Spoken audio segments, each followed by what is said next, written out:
107. That's not you. All right. Welcome to episode 109 of the motherfucking podcast. 109. This is the official podcast of the International Power Rock Combo, motherfucking Ruckus from Denver and Chicago, respectively. I'm your host, Aaron Howell, and here with my man, Gordo. As always, Gordo, what's up, dude? Hello, what is happening? Yeah. And today, we have a very special guest. Man, this dude is he's a heavy dude. This is a guy I specifically brought on to talk about an experience from his youth that is somewhat topical, but we've had a couple very lengthy conversations recently, and they've led in all sorts of different directions. So I wanted to have him on just because the man has a lot in his noggin there, and a lot of perspective and a lot of experience, and he's just a cool guy. Please welcome to the show. If you've ever been to one of our shows, you may have seen him up front rocking out in a big yellow raincoat on a walker, just partying his ass off. Please welcome to the show my friend Eric Stranger. Real name, Eric Stranger. Welcome to the show, Eric. It's good to have you on, man. Thanks, guys. It's great. It's great to be here. Yeah, great. It's good to have Thank you you, for having me. Thank you for having me. Welcome. So before we get into anything, at the very top of the show, let's talk about this very exciting Supreme Court decision, because I only saw the headline. So one of you guys who knows more about it than I do, which one of you wants to take that and explain to people who may not have seen the headline show up in their feed? It's landmark news, right? I was watching one of the shows this morning on ABC, and they broke away a special news report, and the reporter was looking at the monitor and stopping and looking at it. He couldn't get the news off the monitor fast enough to be able to tell us what was going on. And he has there were two decisions. There were two decisions that came down, and the one was to do, I think it was the first one, was to do with work environment for people of trans, gay, lesbian, anything other than heterosexual. The way that the lower courts had ruled was that the law was written for married or heterosexual people, and it did not apply to anybody else. So if you represented yourself as a heterosexual person at work and then decided to change your appearance or join a gay club or play softball with people of like mind, and a customer or a supervisor or a peer got a wind of it, you could be fired immediately. Right. And the Supreme Court turned it around, and 6-3, with blew my mind, Gorsuch writing the decision. He wrote that back when they wrote the original amendment, there were no outed people that that Congress would have considered, and now it's part of the general culture. So, well, I mean, there was psych manuals that considered it a type of like deviance. You know, it was considered like some form of mental illness. Like this is like in the DSM fucking 2 or 3 or something like that. Well, the main thing to keep in mind, though, is that on the basis of sex is one of the reasons that you can't discriminate according to this Title VII 1963 statute, right? Right. So the debate has been raging about what does sex mean? Right. You know, so they basically definitively came down on the side of LGBTQ. Yeah. That's awesome. That's solid. Fantastic news. I mean, 6-3 in a conservative court. About that's goddamn solid. time. That's solid, man. It's about goddamn time. Like my dad said, sometimes you get good news. Well, and here's an important thing to consider, and somebody pointed this out to me not too long ago. It is important to remember that when we are getting enraged at the conservatives in this country, like liberals like the three of us, when we were getting enraged at conservatives, well, it's important. It's important to remember that the conservatives today are more liberal than the conservatives in 1970. Or are more the conservatives today are more liberal than the liberals in 1970 were, or in 1950, or in, and the Democrats, Democrats and the liberal Democrats of the 1970s were far more conservative than today. So it's like really, There's a big difference between social conservatism, fiscal conservatism, moral conservatism. Where is that coming from? Right. So there's I don't know. There's a lot of room to wiggle around in there. Right. Obviously. Right. I might go with more educated, more exposed. Definitely. Right. Well, there's more in the world. There's more in the world today. Yeah. I mean, we just know more than ever. And it's like, I think we're edging towards a world where, being LGBTQIA plus, it's just normal shit. Like, that's what I would love to see, is just get to a time when it's just normal shit and it doesn't matter any more than the color of your hair or color of your eyes. I would love to see the same thing happen with race. I mean, that's the goal, right? Is to get to the point where it just doesn't fucking matter. And it's not even something that is true. Like like we want to get to a time when it's not something that we even have to have a conversation about, because it's just your neighbors just do whatever they do and are whoever they are. That's fantastic news. I really hope that I really hope that it pushes us in that direction. So what's the other decision? Like you said, there was 2 decisions that came down. Yeah, the other one, it was much the same thing, different case. I think this had to do with this more of the social environment. This had to do with a woman who was dead now. She had died. But they carried the case forward, continued it, and she won the case.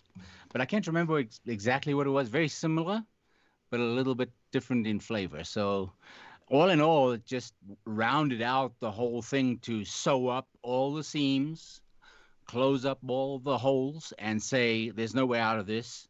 This is now signed, sealed, delivered. We're going to go forward with this now. And that's fantastic. Stop fucking around with us now. We're done. I mean, there's just so many more important things to focus on. Oh, no kidding. And I think that then I can't believe anybody would even fight that. I can't. It blows my mind that anyone would even fight it. That it has to be a debate. Are you kidding? I mean, this is going on in workplaces all over. Oh, of course it is. I know it is. I think this might be the direction that that we're going in, is that everybody is reconsidering moral stances, where you stand, who has the right to make a moral judgment. And there are so many things that are in that place, and where you labeled conservatives are more to the side of, hey, that's a sin, we can't do that, or that's going to screw with my way of life or my pocketbook. Right. We can't do that. And on the other side, you've got people who have a more progressive outlook on life, who are more likely to say, and a fair outlook on life, more likely to say that's not fair. Right. That's not, from a human standpoint. None of this. You can't lock kids up in cages. Right. You can't judge somebody on the color of their skin or on their sexual preference. And you can't go pinching some girl's ass in the elevator. Right. So I mean, pretty all simple these stuff. Things, very to you and me. But now you take it outside of that, you messing with somebody's way of life, and you got the hubris thing standing right there, glaring you in the face, saying, "I can do this shit because I did it all my life, and so did my dad and my granddaddy." Right. Well, yeah, and the law just getting embroiled with all of these moral questions, it makes it even more complex. It's like, what do these words mean? How do we define these words? And Kavanaugh wrote in his dissent, because he was one of the 3 dissenters. It was Alito, Kavanaugh, and Thomas, of course. Right. And he wrote in his dissent, in his dissent, he congratulated the LGBTQ community on this win and just said, like, this is great, but technically I can't agree with how the law is being interpreted here, because he believed it was legislating and that's somebody else's job. Right. Which I can understand. I can understand that argument just strictly from looking at the law point of view there. Like, I get it. But you know what? It's about fucking time. Right. Yeah. Absolutely. Sorry. Jesus Christ. Sorry, like that's that argument just doesn't hold water, Gordo, we've talked on this show about a dead man's perspective.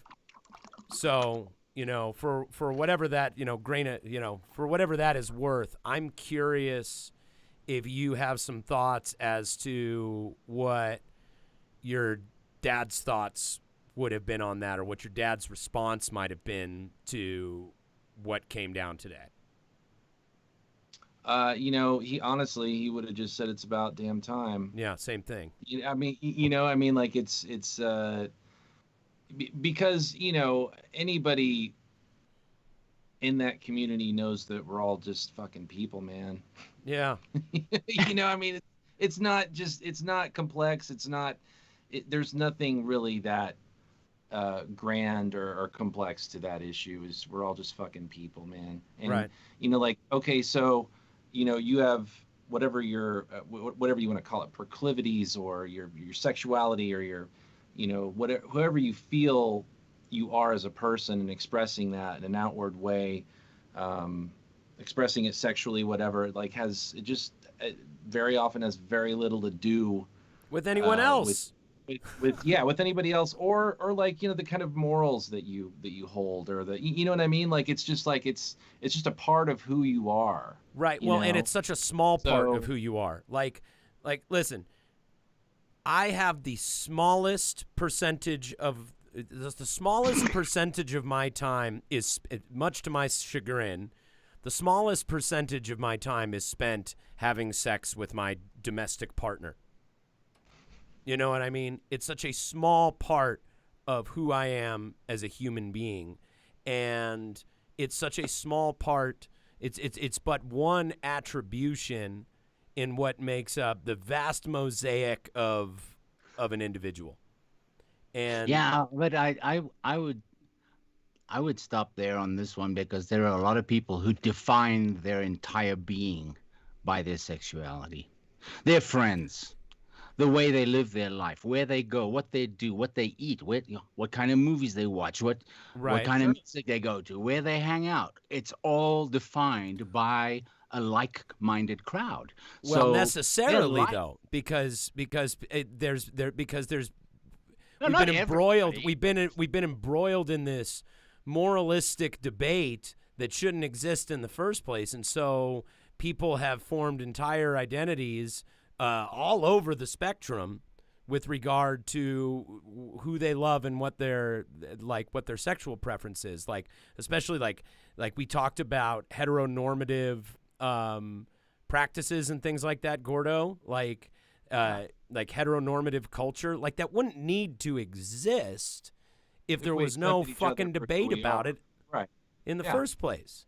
That's the whole point. Exactly. Yeah. In a certain way, you're definitely defined by your sexuality, because that by default makes you part of a counterculture, right? Right. Like that's the culture at large that's telling you how they're reacting to, that's the hegemony of the larger culture, is saying, no, this is not cool.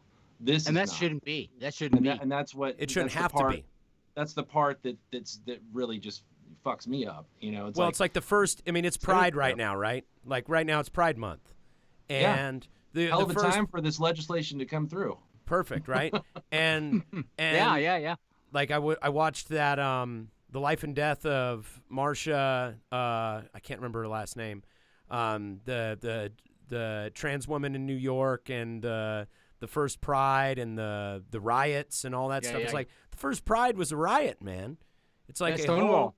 Yeah, it started it all, and it was as a response to completely unnecessary and unjust oppression and moral policing that didn't need to fucking exist in the first goddamn place. Right. So of course a counterculture sprouted up from it, you know. Well, but then, and to your point, Eric, again, those were laws that were on the books. You know, homosexuality was illegal. So, well, like I said, in either it's the DSM-3 or the DSM-2. It's an older version of the Diagnostics and Statistics Manual for psych workers. Mm-hmm. Like, you know, PMS was considered a form of like hysteria and mental illness. Yeah. You know, alcoholism and substance abuse were considered forms of hysteria and deviance, and homosexuality and I don't even think they called it transgender then. What did they call it? They called it transsexualism. Transsexual or cross-dressing or whatever they... Yeah, that was considered a form of deviance. You know, it was considered a mental illness, and so it like informed the whole institution, man, from the bottom up. Well, I'll tell you what, right now... Or top down, rather.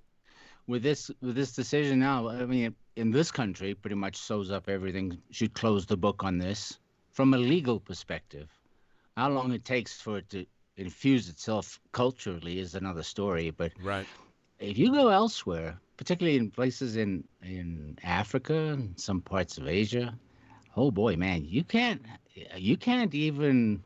You can get killed for being gay in Russia, right? Just a nuance of if they suspect you're gay, yeah. Oh my God, you're done, you know?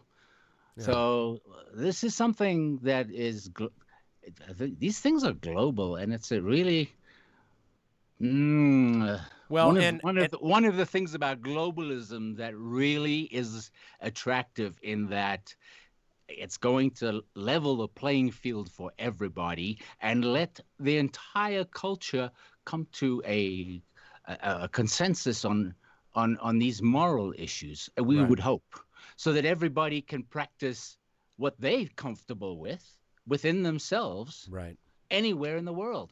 And when that happens, I don't think it's going to happen in my lifetime. I could only wish. Well, I don't know about that, because, and Gordo and I have talked about this before, is like, now we are transmitting culture and ideas faster than ever thought possible. No like kidding. Ideas rocket around the globe in a matter of a day.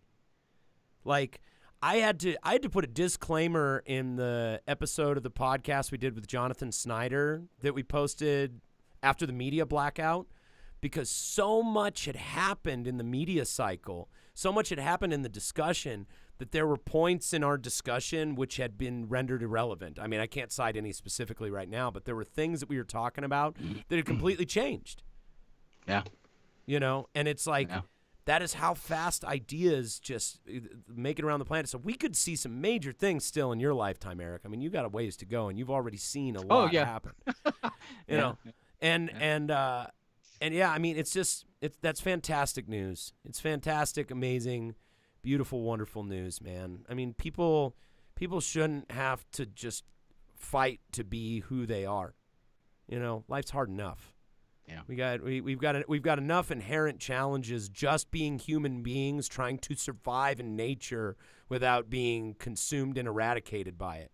That we don't need to be shooting ourselves in the fucking foot, man. It's like that. I mean, that's a beautiful thing. I'm getting a little emotionally overwhelmed by it. It's a very beautiful thing. Yeah, it's incredible. You know, and one thing I was going to bring up is, you know, one thing that Americans are good at, you know, and this is debatable, I suppose, or one thing that we've always excelled in is exporting culture. And I think that by us leading the way of normalizing LGBTQ people, like, that is going to change the way some other people around the world think about it. I would hope so. I mean, you know, there are obviously people who are way ahead of us on that, you know, Scandinavia and Europe and and other parts of the world. There's obviously a lot more, there are people who are way ahead of us, but there are people who follow our lead on certain things. There are countries that follow our lead on certain things, and with this decision, it's going to change the way that other places around the world think about it. There are still places in the institutional nature of what has been done is going to reverberate for sure. Yeah, absolutely. It's gonna ripple across the planet. And we were talking about before we got on the air. We were talking about IDW characters and Joe Rogan and whatnot. And he made a comment on one episode where he was like, there are still places in the world, and people don't like to believe this, but there are still places in the world where fucking gay people are getting thrown off of buildings, and it's considered justified because it's an honor killing, or it's a moral religious issue. That shit's still going on, and I really am hoping that moves like this set a precedent that acts like that just completely fall out of the human acumen. I hope so, man. Yeah, I really do. Eric, I wanted to talk about the main reason I brought you on is because you have loosely mentioned before in conversations that we've had about your youth in activism. Mm-hmm. And so why don't you start out by telling us where you're from and about what period of time you lived there? So I was born a little white boy in Africa. Right. And I was born in South Africa, grew up there.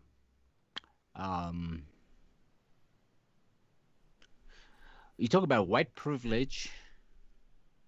Yeah, no. The society I grew up in wrote that book. Right. And it was something that at a very young age, it didn't ring right with me. I'd questioned stuff and was always brushed off. This was not something even to be discussed. I mean, it was just, Can you tell the people who don't know what year you were born, like the decade, the time period that you grew up in South Africa? Oh, I was born in the late 50s, grew up I was a young man in the 60s. Apartheid was very much alive and kicking in South Africa at this time. Oh, big time. When I was maybe 5-6 years old, the president was assassinated. His name was Verwoerd. He was probably as close to a Nazi as you could get. Holy shit. Oh, yeah. He was taken out. But from there, it just got worse and worse, and then it got worse, What did you say was the name of the president that was killed at that time? Verwoerd is Verwoed.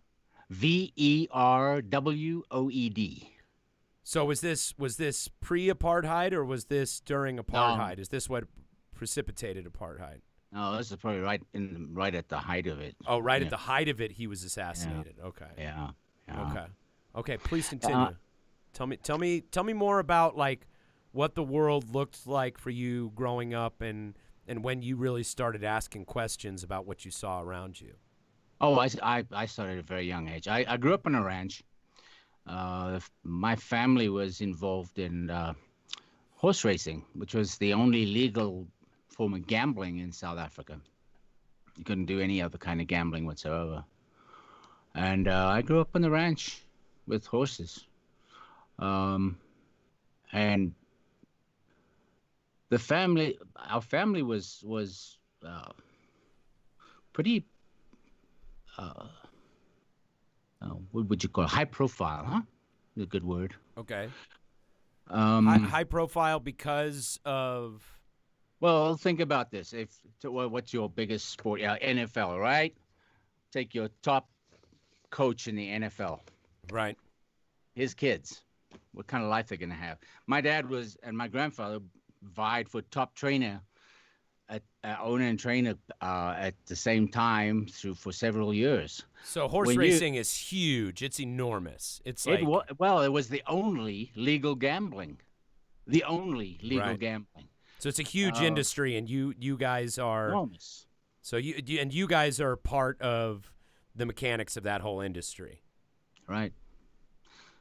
Yeah. So I mean, you don't have a lot of exposure to the outside world.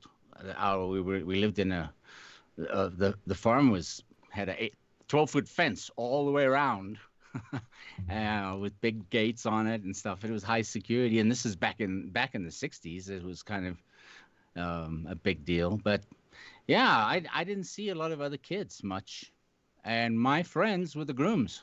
I never did learn to ride a horse. You never learned to ride a horse, even though you were around him. That's interesting. As a baby, I'd wake up at 4 o'clock in the morning, and that's the time first string goes out. So my mother would hand me to my dad, and my dad would take me off to the track. He was watching the horses, so he'd give me the groom, and I'd sit on the horse and just like nod off, and I never learned to ride a horse. It was just right. Just mastered it at in infancy, I guess. So, but these were my friends. These guys that looked after the horses. These guys that worked the farm. And there wasn't a white person among them. And they couldn't do the things that my parents' friends did. They couldn't go to the places that my parents' friends. They couldn't shop in the same places. Couldn't go to the same liquor store. Right. Definitely couldn't go to a movie. And here I am as a little kid asking why, and could not get the answers. When I started getting, I'm an old fart now, but the term is woke, right?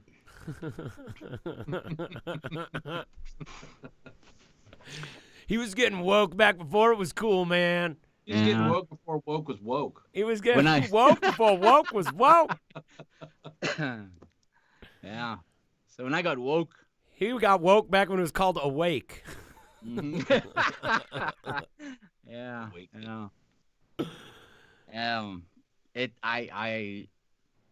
I got myself into a lot of trouble at a very young age. I mean, before I even hit high school, I was fighting with other kids at school because, teachers. Teachers didn't like me very much. So what were you fighting about? Like, what was behind your acting out? Was it completely unrelated to these relationships you had with the grooms? No, because they were not. They were there by the government's decree on a visa, a work visa. And under the contract of their work visa, they're not allowed to have any children in South Africa. They had to return to what the government had declared their homeland, which was a separate country within South Africa's borders, which is absolutely stupid, ridiculous, and just a ploy to bypass the laws from an international perspective. They wanted to keep South Africa white, so they created a host of smaller countries. Now, there are 2 countries, they have been forever, still are. Now there's a couple of others, but they're not within the borders. But Swaziland and Lesotho are 2 countries, kingdoms, that have been there forever. But then they created Gazankulu, and they created Venda, and they create these little pieces of land that they put an arbitrary border around. Like a reservation. Exactly. And said, this is your country. Yeah, you can go there. You can do whatever you want in your country. Now, what it did do was it managed to bypass the international sanctions that were put on them just before apartheid fell. So what are these sanctions? What were the sanctions that they had? Oh, this was okay. From a music perspective, musicians wouldn't play in South Africa because they couldn't bring their black musicians with them and stay in the same hotel, go to the same restaurants. So they said, no, until you change your policies, we're not coming back. But there were still a lot of musicians that did come to South Africa. So they created these little stands, right? And I don't know, you may have heard of a casino complex called Sun City in South Africa. Yeah, I was just about to ask you about that. Yeah. Yeah, that was their mechanism for getting around that, because now that was in a different country, right? So now musicians could go play there. It's just outside of Johannesburg. I mean, you could drive there in a couple of hours. But that became like that was like a political thing to say, like, we're not even going to play Sun City, like we're not going to do that. There was a whole. Oh, that afterwards, when people started to realize, hey, wait a minute, this is still South Africa. What are you talking about? Yeah. And then they said, oh, well, you know what? Now you can take your Sun City and shove it up your ass, because we're not dealing with that either. Right. And that was Stevie Van Zandt who started that. Yeah. Started that movement. Stevie Van Zandt from Leonard Skinner? From Springsteen. Springsteen's band, Little Steven. Springsteen's band. Oh, okay. I was thinking it was like Ronnie Van Zant's brother or something like that. Sorry. Yeah. Okay. So tell me more about Sun City. What is that? That's like, so they make like these little like reservation spots where different rules apply so that they can still enforce apartheid in the broader country of South Africa, right? Yeah. Because then what they could say is, you can work out here in Johannesburg, but only you got to go back to your country if you. Okay, right. I mean, it's the same way as a visa works anywhere else in the world. Right. You can visit for a certain amount. You get a work visa. But this was not internationally endorsed at all. Oh, of course not. Right. Everybody saw through it immediately.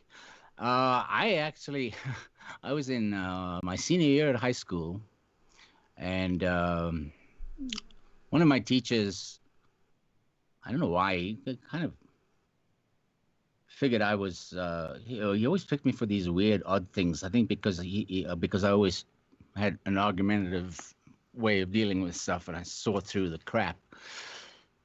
There were 40 kids that were picked from school districts throughout South Africa to go on a bus tour of 6 or 7 of these countries.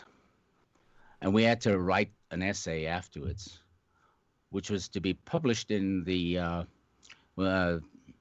SABRA book, which was this SABRA, South African Bureau of Racial Affairs. And they published this document every month or so. It's like a propaganda manual for like, this is like why apartheid works. This is like what we, like this, was it the government's way of basically being like, look, even the little kids understand how it works. What, did you write this thing? Did you write the Well, I mean, immediately when you say something like that, it's just so obvious, you know? Like no kidding. Yeah. So I get on the bus. No kidding. I get on the bus and I go with these, and there's two buses. One's got all our luggage and food and whatever, you know. And I tell you what, these places are beautiful. Right. I mean, they really are nice. Well, where they took us to, you know, beautiful, really nice hotels to stay in. The people. It's like a resort wonderful. on a border town or something like that. Yeah. A lot of the industry that we saw, that was crazy. Because the able-bodied people were working in the mines and in industry in South Africa on visas.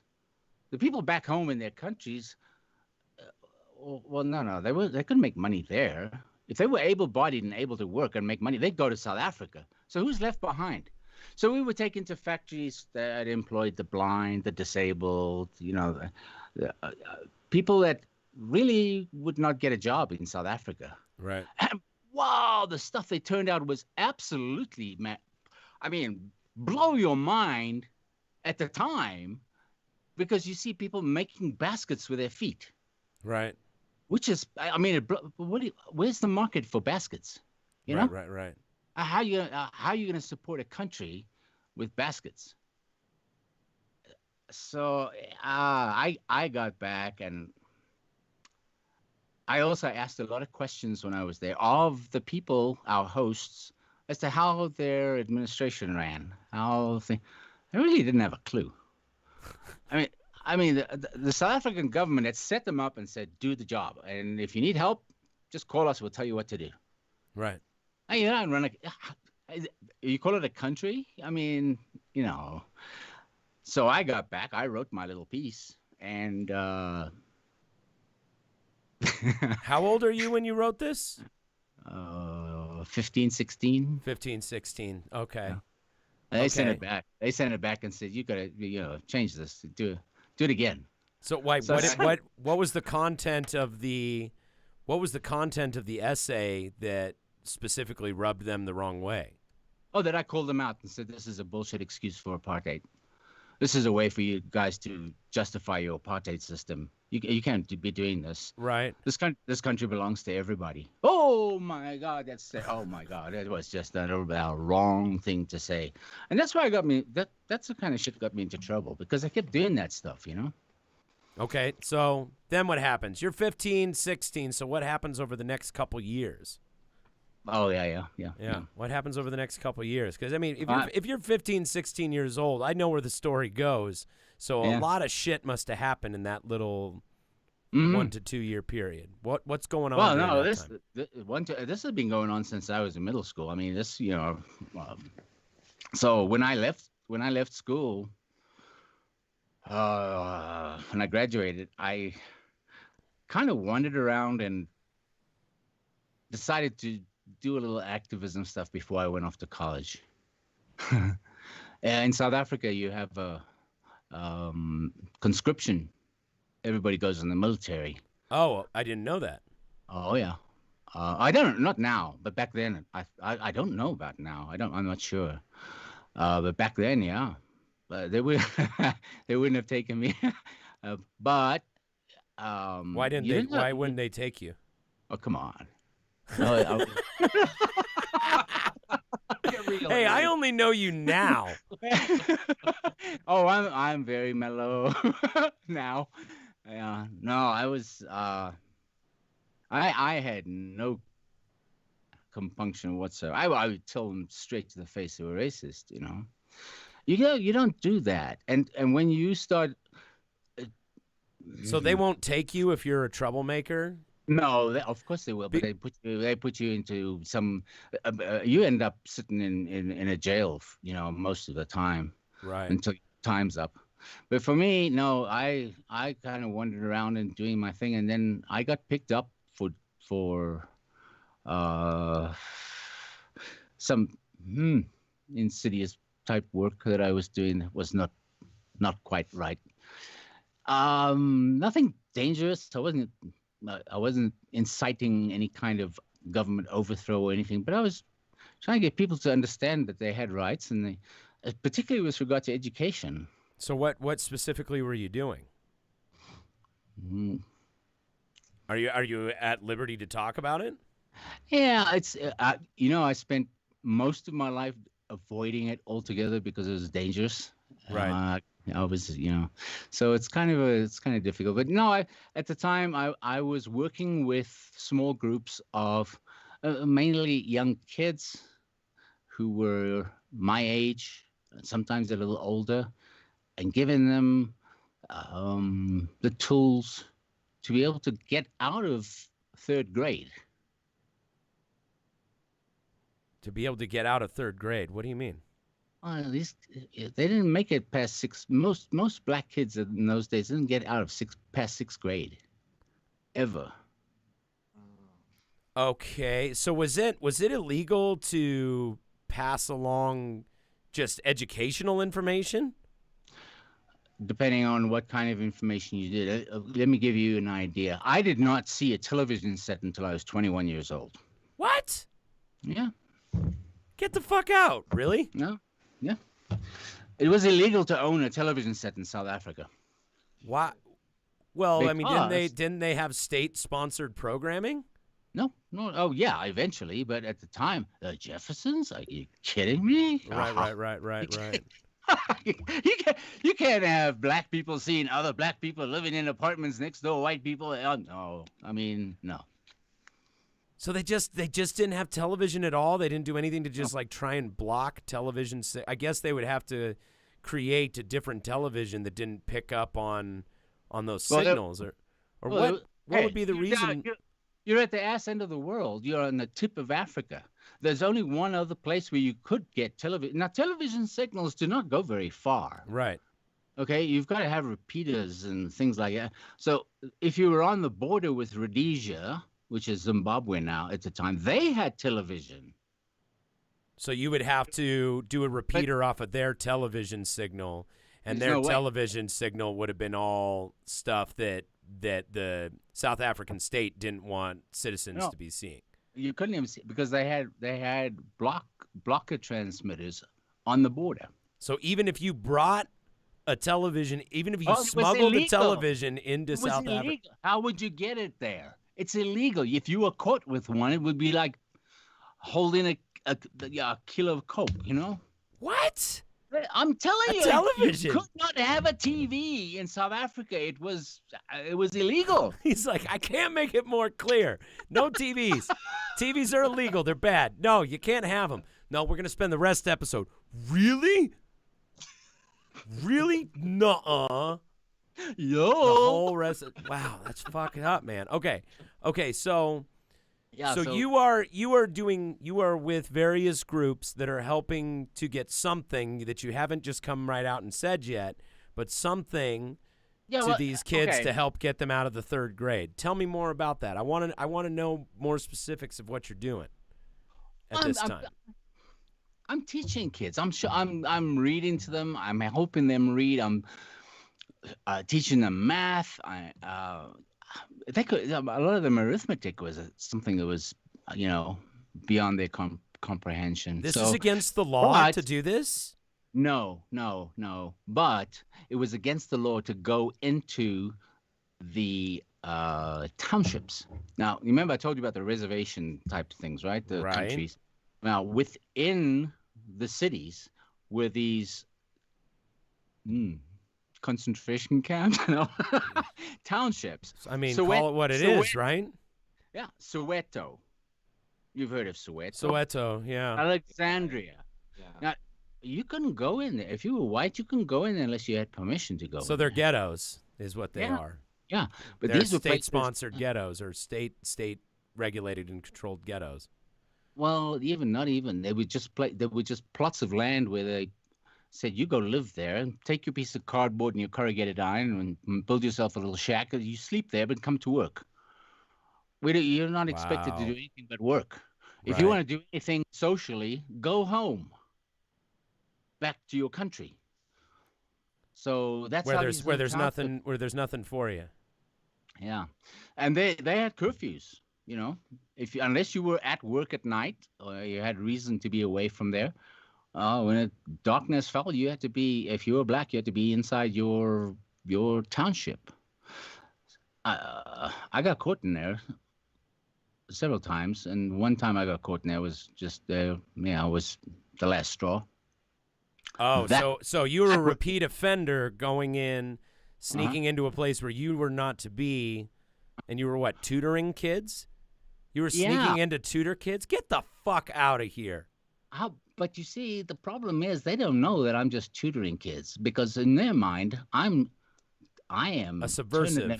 I'm turning them into rebels. Right? You're radicalizing. You were like in their mind, you were radicalizing the blacks. Like that's the way that they looked at it. And you know what? I was, because I was educating them. You can't educate the blacks because that. As soon as they get educated, they get uppity, and as soon as they get uppity, they want to have lives. Yeah. So that's radicalizing them. That's now you're fucking with the white man's way of life. Don't do that. Right. Don't do that. You can't fuck with his marriage or his job or his salary, and definitely not with his way of life. Right. So how many strikes do you get before they throw you in prison? Oh, I don't know. Yeah, I mean, it depends who you get. I mean, it's like here. How many times do you fuck around with the police before you get shot in the back for driving Well, black? no. So I mean, you specifically, Me. how Me? many times did you get caught before you got arrested Well, and actually probably sentenced? the third time I got taken away and sent to Pretoria, locked up, and I was in there for about 6 weeks before they sentenced me, and I got they gave me pretty much what they'd give me for not going to the military. So I ended up, I ended up in. They couldn't put me with the military guys because I wasn't military, but they couldn't put me with the civilian guys because I was too young, and Right. also I was supposed to be in the military, but I wasn't military. So they had a little bit of a problem. You were like in a gray zone. Yeah. And which was very cool because I ended up meeting some very cool people. I met these three guys that this was a life-changing thing for me. These were guys that were caught in Angola by the South African forces, and they were Cuban soldiers that Castro had sent to fight against the South Africans. And they got taken prisoner of war, and they got locked up. And the only place they could put them was with me. Right. They couldn't put them in Gen Pop. They couldn't put them with anybody else. In the miscellaneous jail. I ended up with these three guys, and I actually ended up having. I ended up learning Spanish, which was really cool. Oh, that is really cool. I wish I could see them again. That would be. I really do. I wish I could see those guys again. How long were you locked up for? 15 months. 15 months? Mm-hmm. For getting caught 3 times, sneaking into a township and tutoring black kids. Well, it's that, and then there was also as soon as they said, well, we'll just put you in, sign you up in the military. I said, well, hell no, that's not going to happen. They went, oh, now I've got all the shit that came down. Oh, they're like, oh, you're refusing conscription, like you're a deserter as well, and they probably looked at your long record of troublemaking behavior, and I'm sure they had all kinds of official sounding charges that they could just affix to your attitude. I was not. Had a little bit of a rep, and mouthy. I'm sure. Get you in trouble real fast. So yeah, and it was it was an experience. That was something. That was I did spend time in solitary confinement, which is not a fun thing. Tell me about that. Solitary? Yeah, tell me about quiet. what your experience. Yeah. It's quiet and it's dark. There's no light, and the only way you can tell that a day is going by is this tray slid under your door.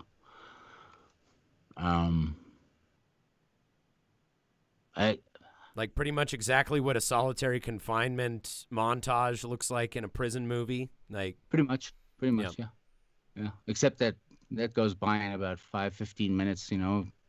Over 90 minutes, and you walk out. Go get yourself some popcorn.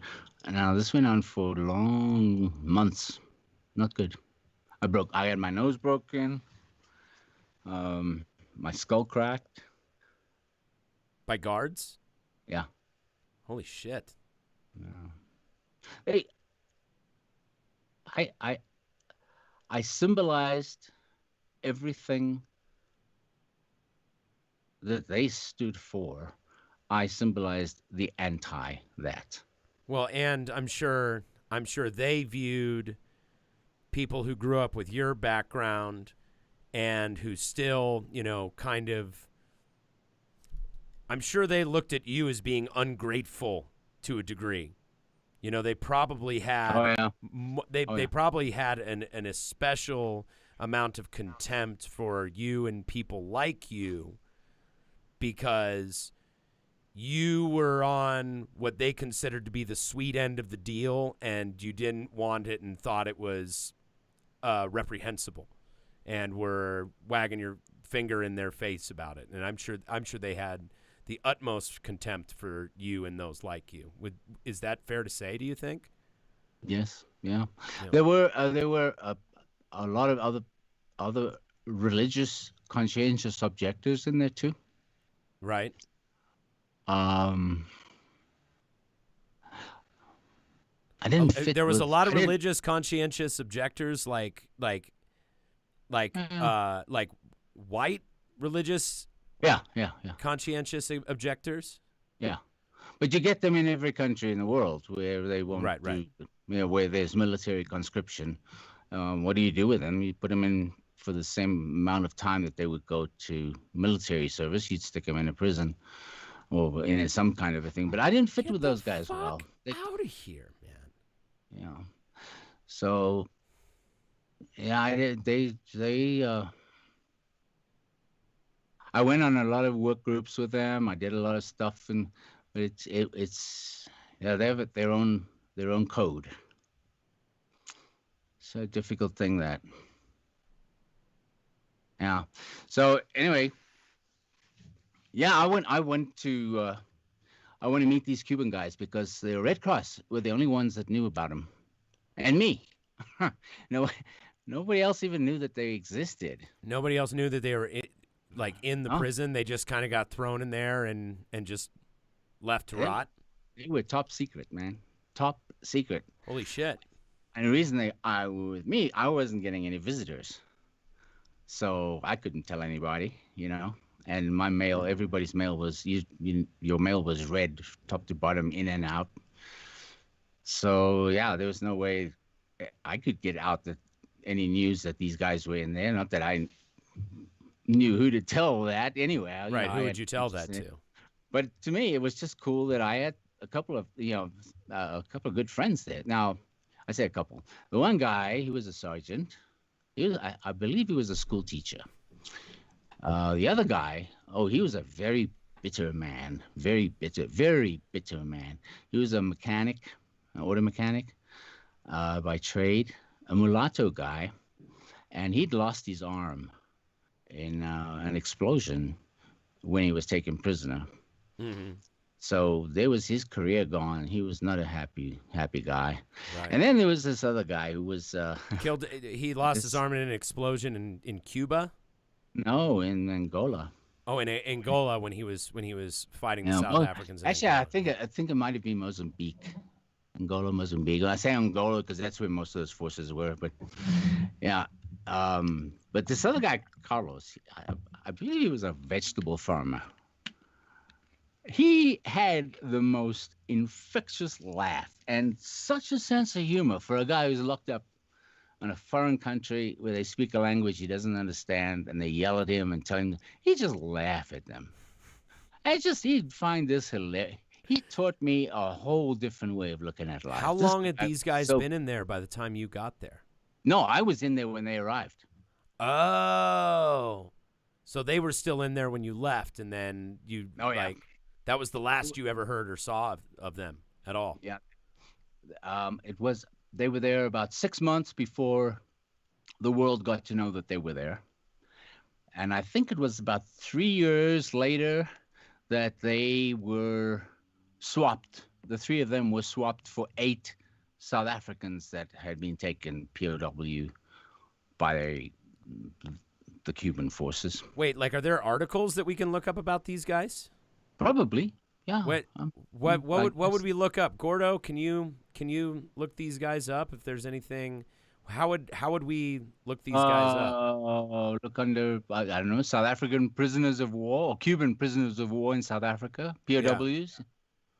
Yeah. See if you can find something on that. That would be really cool. Yeah, we're gonna see if we can find something about that because that's really interesting. So cool. they were still locked up when you left. So so it wasn't that they stayed in prison. They were released years later, is what you're saying. Yeah, I believe so. I believe so. I don't know. Okay. I'm not sure, but I've heard. The one guy's name was Ezekiel, the other guy's name was Roberto, and the other guy's name was Carlos. Okay. We might be able to get those names into the search too, and that might help. Yeah. So what happens after you get out of prison? I go to school. I go to I go to school and start working. Take I'm a professional. I work, but in the meantime, I learned my lesson, and now if I'm going to do anything that is going to get me in trouble, I do it where I'm not going to be found. Right. Stop taking as big a risks as you were taking before. Mm-hmm. What do you think? How did being in solitary confinement, how did that change you? Like, what was the, like, yeah, how did that change you? That's a good question. Okay, so I pretty much live alone and am fairly reclusive now. A lot to do with my condition. Right. And I can deal with that, and I'm comfortable with that. This lockdown stuff that happened, that drove a lot of people nuts. I mean, you got people that are going crazy just to get out of the house. Right. To me, there's mental health issues. Like, people are experiencing forms of derangement from being locked up in their houses and stuff like that. Huge problem. To me, welcome to my world. That's how I live. And to me, it's never been a difficult thing because I got used to living with myself. Right. Comfortable in my head. Not needing to be socially involved. Right. And it's nice. Has that affected your relationships in life? Like, yeah, I would imagine so. Yeah, I haven't had I have a child. Right. But so you've been in the same room as someone. Yeah. At least for a little while. Doesn't take long, trust me. So I'm seeing a lot. I'm seeing a lot here about. South Africa released 12 Angolan and 3 Cuban soldiers in exchange for 26-year-old South African Sergeant Johan Papenfuss, a rifleman who was captured in Angola May 4th near the Angolan-Namibia border. So that was 1988 or 89. It's a long time.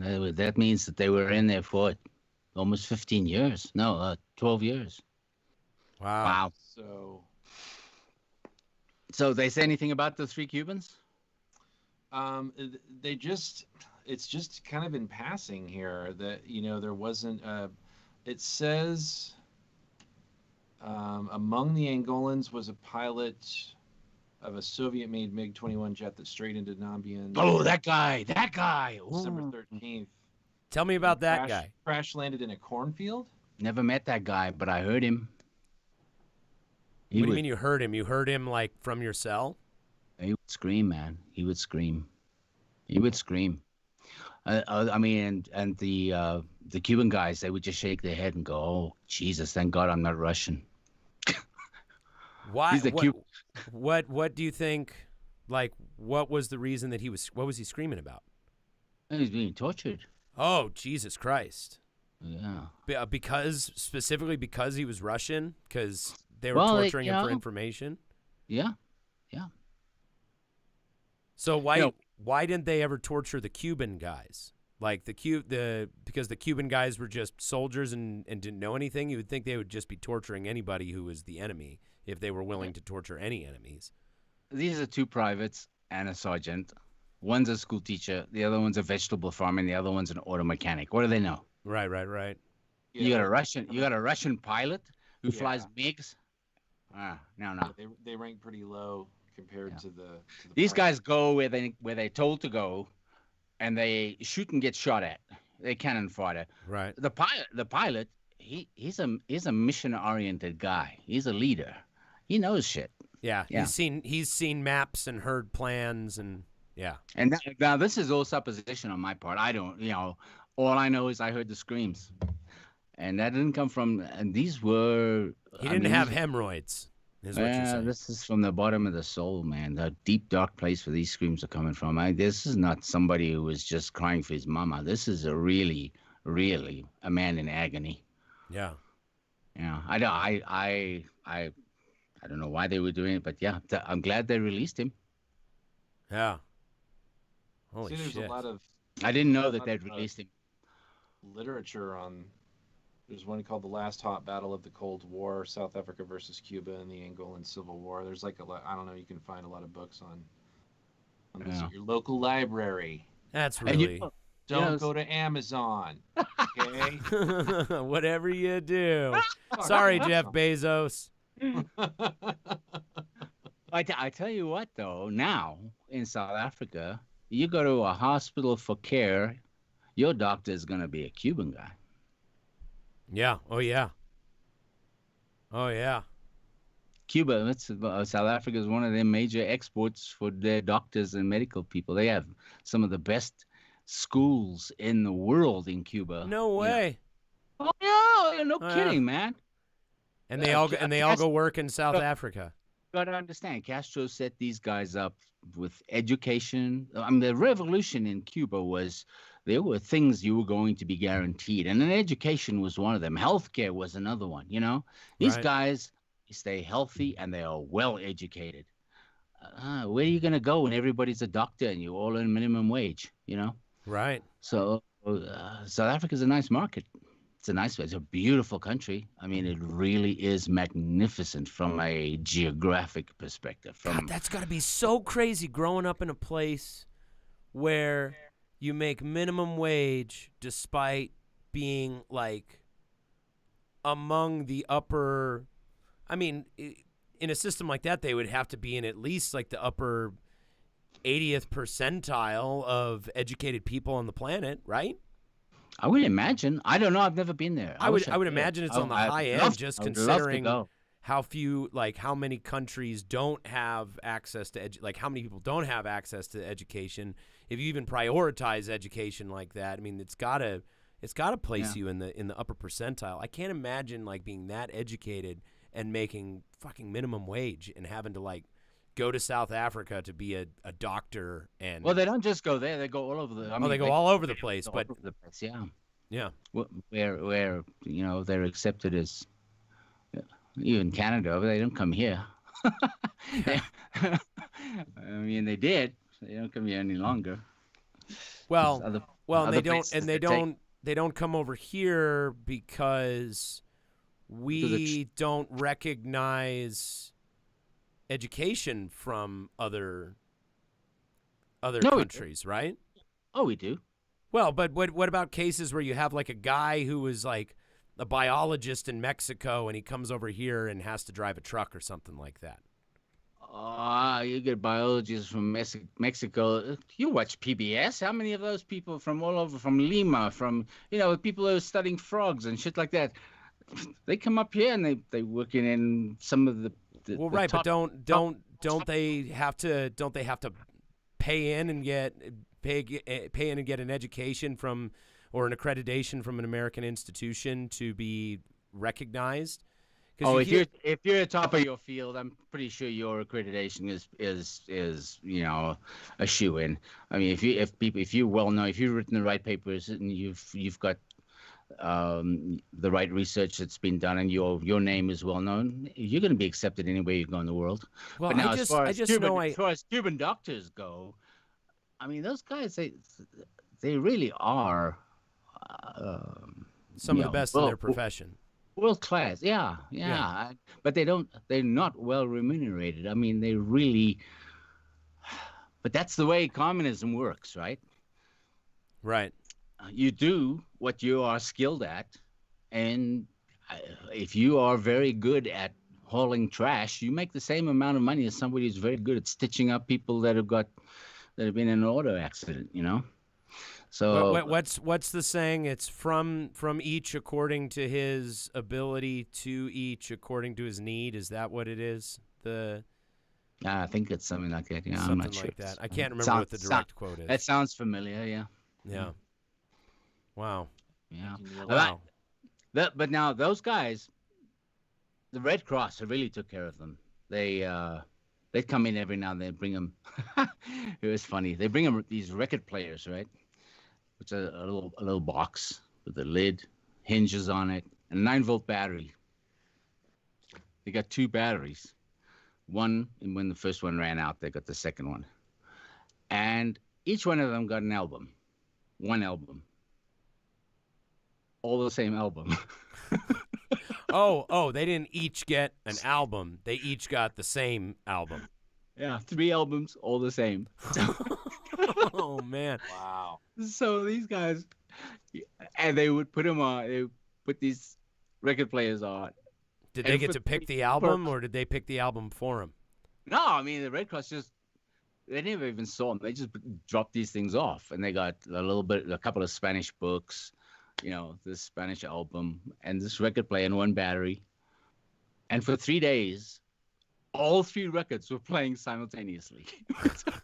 Different songs, just like blasting out, right? It sounds like working at Fire on the Mountain. It's like you're at the front of house, you're listening to one Fish album, and then you go back into the kitchen and someone's listening to another part of the same Fish album, and then you get up to the prep kitchen and someone's listening to the same Fish album at the same song in front, but like 30 seconds later. So it like totally throws you off. You been there? Did they ever throw a Trey solo album in there? Dude, we do listen. No, we listen to all kinds of stuff. We did listen to, just as a little quick tangential aside, we did listen to the, what's it called? The Oysterhead, the recording from the Oysterhead show here in Denver. So Les Claypool and Trey Anastasio and Stuart Copeland. That shit was so goddamn good, dude. I can only imagine. I really wish I had gone to that show, especially now that I can't go to any shows.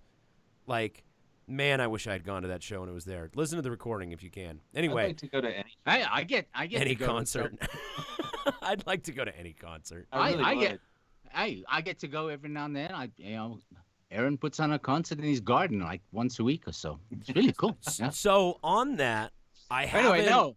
I'm gonna go back to this thing. We're gonna finish up on it. This guy. So they keep play going. this thing for 3 days until the batteries run out. All of a sudden, it's dead silent, and there's the guy sitting with the needle going. Trying to keep it going. He could hear the pickup of the needle as he was spinning the record with his finger. Oh man! And that's what they did for days after that. And then they would sing. But they'd sing together, which was kind of cool. And one of the best things about it was they got cigars. From the Red Cross got him cigars. I mean, these are Cubans. It's like Cuban. You gotta have Cuban cigars. Right. Castro sent them Cohibas, his own personal stock. Right? Castro sent them to the prison? Well, I mean, sent the cigars? How many Cuban POWs are there in the world in 1977? Huh? I just think it's great that he sent him cigars in prison. He's just like, comrades, here you go. Enjoy. Yeah. You're not going anywhere for a while, but enjoy these cigars. The one guy didn't smoke at all. But the other two, I mean, Carlos, he was puffing all the time. It was my first cigar experience.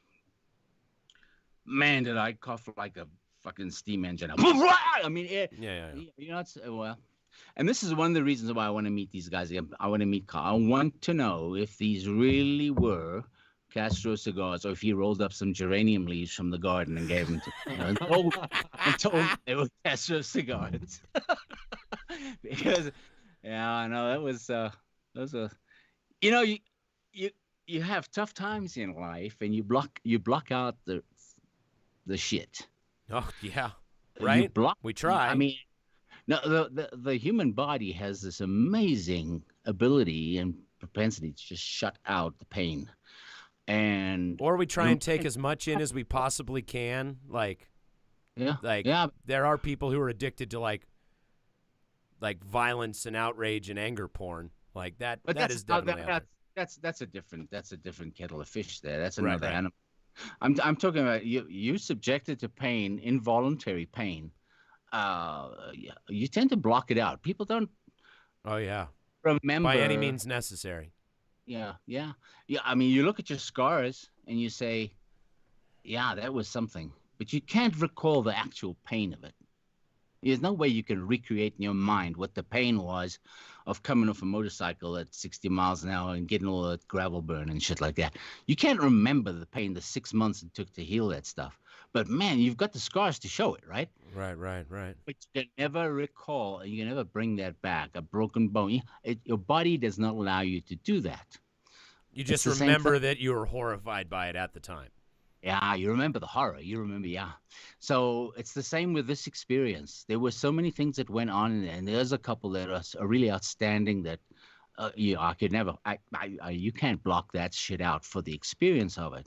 The actual pain of it, that's gone. But a lot of the experiences too, your mind blocks out, particularly if you've got good stuff to remember, and your mind amplifies the good stuff. Sitting there laughing.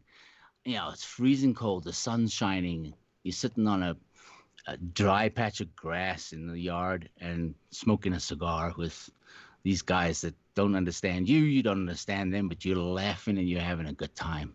Those are good times, Yeah. So those things, they make you smile. Everyone I know who's been to prison has this weird affinity for their memories about their time there. The good stuff. Well, that's what I mean. Like that good stuff comes in to like crowd out all the horror and pain and sorrow and loneliness and isolation and violence and chaos and boredom. More than anything, boredom. Oh, big time boredom. Yeah. Big time boredom. Like especially at night. Gordo, you remember Eddie Romero, who used to clean up over at Three Kings. Like he had spent half of his life in prison. And when he would talk about prison, like he'd always be like, "Oh man, we ate good, man. And I remember when the Broncos won the Super Bowl, man. Oh God, like everyone was high-fiving and hugging each other. It was so good. Oh, like he talks of like he would tell jokes and stories just about his time in prison, and like you'd ask him about it and he didn't talk about it like fucking sucked. It was the worst thing that ever happened to me. God, I hated every second of it. It was terrible. It's the worst place on earth. Like he talked about it like it was like he was in his element. Yeah. I mean, and Eddie was in there on and he spoke very freely about it. He was there on a narcotics conspiracy charge. Like he had gotten a few narcotics conspiracy charges. So like Eddie was a dope dealer, man. He was running drugs and being a thug and doing what he needed to do. And when he talked about prison, man, he just talked about it like it was life. It's crazy. It's crazy. And I can't imagine what the reality was like, in real time. You can't talk about that stuff. You spent enough time in that. Right. You spent enough time in there. You don't want to go back there. So if you're going to have any memories, you're going to bring back the ones that brought you a little joy, that gave you a little hope, that gave you a little sunshine. Right. When human beings, we have this tendency to narrativize our life, and we recoil at the thought of parts of our life that seemed like completely meaningless chaos and anguish. So we try to put them in some way where they make sense in the context of this larger inspirational story. So I had a question for you. When you were incarcerated there, did the people that were in there for conscientious objection, like what was their faith background? Were they from various different backgrounds, or were they generally Jehovah's? I was curious about that too. Jehovah's Witnesses? Mm-hmm. Oh, I forgot there was a lot of Jehovah's Witnesses in Africa, huh? Well, all over the world, but yeah. Yeah, they get around. There's a lot of Jehovah's Witnesses in the world, man. Get around. Dude, exactly. They're knocking on doors, man. They know how to get shit done. Not anymore. Yeah, right. Oh man. Yeah. I don't know how they're doing it now. Well, now they just circulate their newsletters and stuff, like the Watchtower and the Great Conversation. What is that one? I have a book on my shelf somewhere that was given to me by a Jehovah's Witness. I've never read it, but I kept it because I was like, this is something that I'm definitely going to want someday, is just to be able to, like, Ransom pulls it off a shelf and goes, "What's this?" And I go, "Oh, a very, very passionate man gave that to me. A very passionate and ill-informed man handed me that book and seemed very excited about it. I meant to get around to reading it, but I never did." But to him, it just seemed like if I didn't read it right away, the whole world was going to end tomorrow. Well, it sounds like it is, right? Real page turner. Yeah. Yeah. Right. Yeah. So Eric, tell me about, because this is something that jumped out at me when I first started talking to you, and you were telling me about growing up in South Africa, and you were telling me about apartheid. You mentioned I asked you if, just kind of offhand, if you had ever met Steve Biko, and you weren't like tight friends with him or anything like that, but you did meet Steve Biko, right? Can you tell me a little bit about the situation that surrounded that? Yeah, I bumped into him. I can't say I knew the guy, but I had met him, but we weren't friends. We weren't colleagues or anything. But I like to travel around the country. Hitchhiking in those days was fun to do a lot of that. When I was in college, we had a little club, our calculus club. On Sunday nights, we'd have rolling parties, and when somebody had returned from a the trip calculus club parties, man. Oh, you ain't partied till you've been to a calculus club party. Well, let me tell you, they had these cigarettes, Mills cigarettes, which came in a tin box, a metal flip top box, right? And so we'd roll up our joints and stick them in there. But whoever Calc Club, man. Whoever had that week would take off for the trans guy or for a cis guy or somewhere, and come back with a couple of like King Super bags of bud, and we'd just have it out on the table, and we'd be sitting there working out our shit and just rolling, and we'd pack out our Mills boxes for the week. According to my calculations, we gonna get lit tonight, motherfucker. But yeah, in the process, you end up in a dorm somewhere at some college, and this was before I went to school. So I was a kid, man, and I was just hitchhiking around. I wasn't out looking for weed at that time, but I was just seeing the country. And he was at a group, a party, a gathering of people, and just said hi, about it. And then when I was in prison, he died. Yeah, he was assassinated. He was killed by the police. He was put in the back of a car and driven like 1,000 miles, and just bouncing around in the back of a car in a suspension, like on a trailer type back. And he was beat up, and they said, he died of a heart attack or something. But he was beat to death. Yeah. For those who don't know who we're talking about, there's a really great film about Steve Biko where Denzel Washington plays him, and the movie's Cry Freedom, My Beloved Country. Is that what it's called? Cry the Beloved Country. Cry the Beloved Country. Yeah, that's what it's called. It's a book. Yeah, and I don't know if that's about Biko though, but he may have been Cry the Beloved. Oh no, that whole movie was about Steve Biko. Was it that? It was about Steve Biko and the journalist he was friends with, who was a white guy in during apartheid and was covering a lot of the was covering a lot of the activist work that was going down there. I believe. I haven't watched it since. I haven't watched it decades now. I watched it in world history or something like that in high school. Mm. Yeah, but yeah, Steve Biko, man.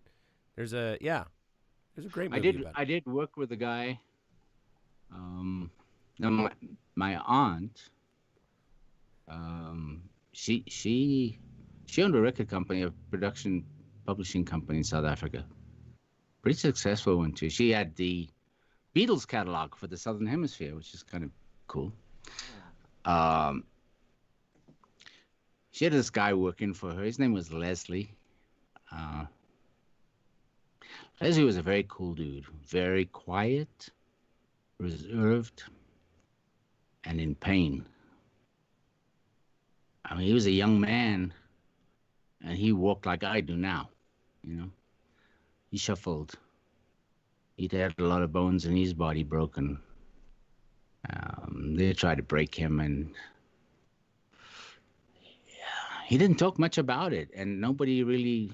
This is the one thing about things inside. Nobody said what was going on. Nobody talked about anything, right? Unless you were really close to somebody, and you were working on something. But other than that, no.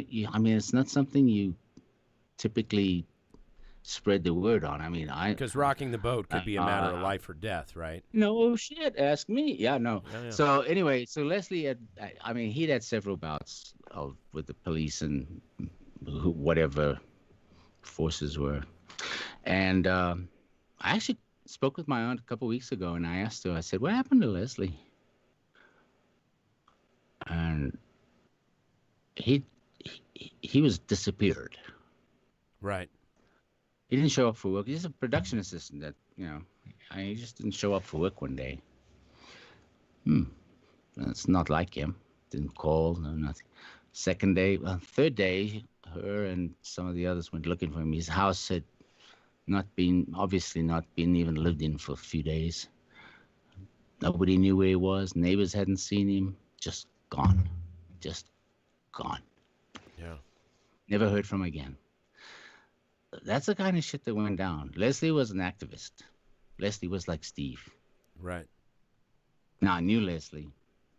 Leslie and I were close, as in colleagues, worked together, you know, not drinking friends or buddies, but, where we'd sit and have little, discussions and stuff. Right. Yeah. That was something that happened a lot. People getting disappeared. Like that was the thing. Well, if I knew people like this, but then again, I was also involved with people like this. So, yeah, it was not unusual for them to go missing. Yeah. Wow. That's fucking stuff. Scary shit, man. So, this is, probably a little off topic, but I was just kind of curious, Eric, what kind of music you listened to when you were being brought up in South Africa, like? Yeah, no, that's a relevant question for sure. Because I'm a big Fela Kuti fan, and I don't know if I never know like how much of a reach he had in that region of the world. It seemed like he was huge. But that just, I don't know. That just, It's a strange thing. A lot of the Billboard Top 10 would be the same there. South Africa was, I mean, they were a Western first world country with nuclear weapons. Nuclear, you don't get there by being backwards kind of thing. I mean, they were really up. They really, yeah. So this is something that's interesting to me, though, is you're talking about, like, this is in the 60s, right? A lot of this, the time then you're like really exploring your various musical interests. This is in the 50s 70s. And 60s, right? 70s. Okay. So you're 70s. A teenager in the 70s, is that what I'm to understand? Okay. Yeah. So you're a teenager in the 70s. So television isn't allowed, but the music of the time is allowed. And some of the music of those times, and certainly the previous decade, was like really revolutionary type of music, right? Like it was kind of rebellious music. Did they keep what did they keep from you guys in terms of music? How about Pink Floyd, The Wall? Was that not allowed? Band. Yeah, that was an anthem, man. That was an anthem. You know, we don't need no education. Yeah, we do need the fucking education. Right. So the wall was banned. What else was banned? And oh shit. Anything that they felt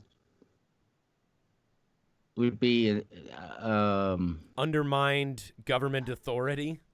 Yeah, or that would promote inter-species relations, you know, as far as they were concerned, right? Yeah, obviously, yeah, not me. So right.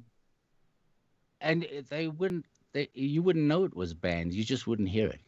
Right, and then you'd find out about it later on when you're in other places. Oh, you go traveling, you know, right? If you were fortunate enough in those days, you were fortunate enough to travel and go to other countries and go, you know, you go to New York and you go, Jesus, well, that sounds so awesome.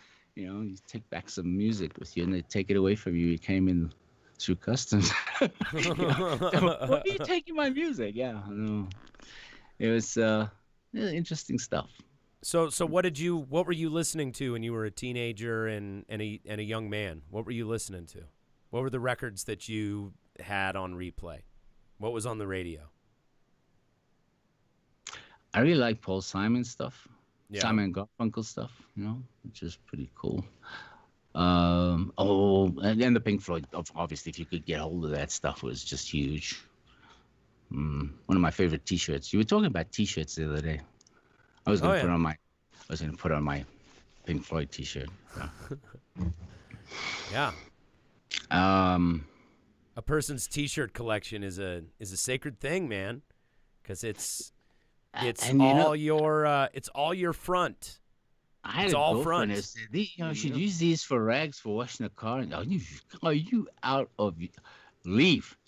Yeah, right. No, I have I'm very proud of my T-shirt collection. Yeah. Like I have a system for being able to wear all my T-shirts because I have to justify keeping them all. Like it takes a lot for me to drop one from the roster. Well, I got holes in a lot of them. I can't wear them anymore because they'll just fall off my body. So I've got to just That's why you got to rotate them, man. Fold them and put them, you know.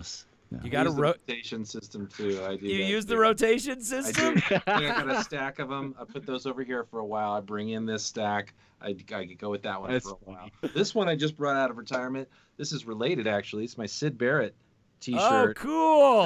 That my buddy made me. That's made up of like a bunch of his lyrics. His face is made. That's an original? Cool. Yeah, it's just something that my buddy who works at a printing press did. That's so rad, dude. Little bootleg action on the T-shirt front. Dude, that's a T-shirt collector's wet dream, man. That is so fucking cool. Yeah, it's pretty neat. I mean, he does a good job. He's been, you know, he works at a printing press. He's been working there most of his life. So he's gotten really good at it. So, dude, the Syd Barrett. Have you seen the what do you call it? The pictures of Syd Barrett when he showed up in the studio while Pink Floyd was making Wish You Were Here. Oh yeah. And he shows up and he just looks like you know what he looks like? He looks like Vincent D'Onofrio in Full Metal Jacket. That's funny.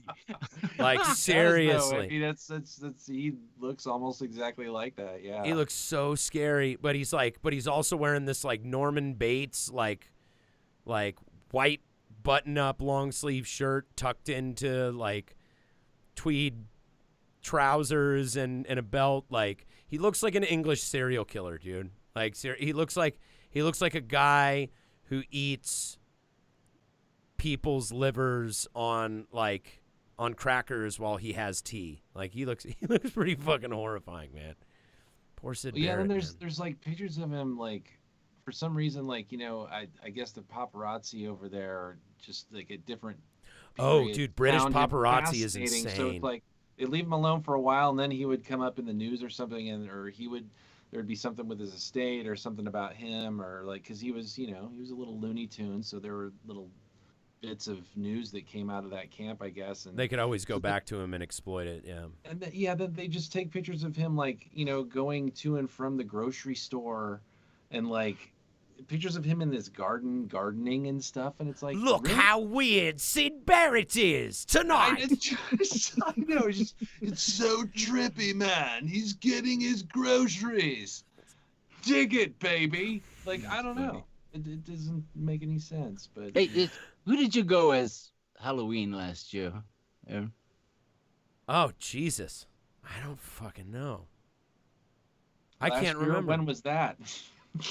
Dude, I don't even remember life Come before on, anything. This is just dude. before lockdown. No, What did I do for? It seems like a decade ago, man.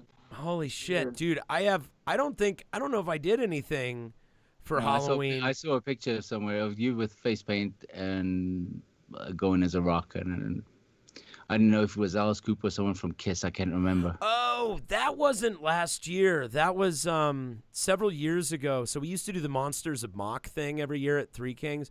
So what you probably saw is a lot of people were putting up pictures of old Three Kings stuff.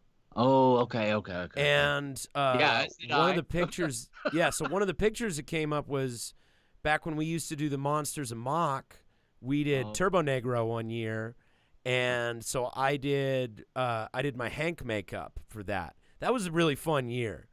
Yeah, I know. We had a good time doing that. So yeah, Hank Hell from Turbo Negro, the second singer of Turbo Negro, it's the one many consider to be the most iconic singer of Turbo Negro, who we got to play with at the Oriental last summer. Oh, yeah. He Is there does. Do you Go have ahead. a list of groups you did not play with? Dude, we're the world's greatest opening band, man. That is like our thing. Like, I'm sorry, I interrupted you. You were talking no, about it's somebody. fine. Go ahead. No, No, go you're ahead. absolutely right. We are perfectly fine being the opening band. Like, we get to go on earlier. We don't have to play as long. And a lot of times, like, our audience is kind of older folks anyway, so they start to get tired when the headlining band goes on. We're fine with it, man. And you get to meet all these great artists and hear their music. Sometimes. Right. Sometimes. You know what? Yeah. Sometimes, for the most part. Be careful now. Be careful now, because you got a lot of gigs coming up. Look, here's the thing. For the most part, national and international touring acts, they see a different local opener every night.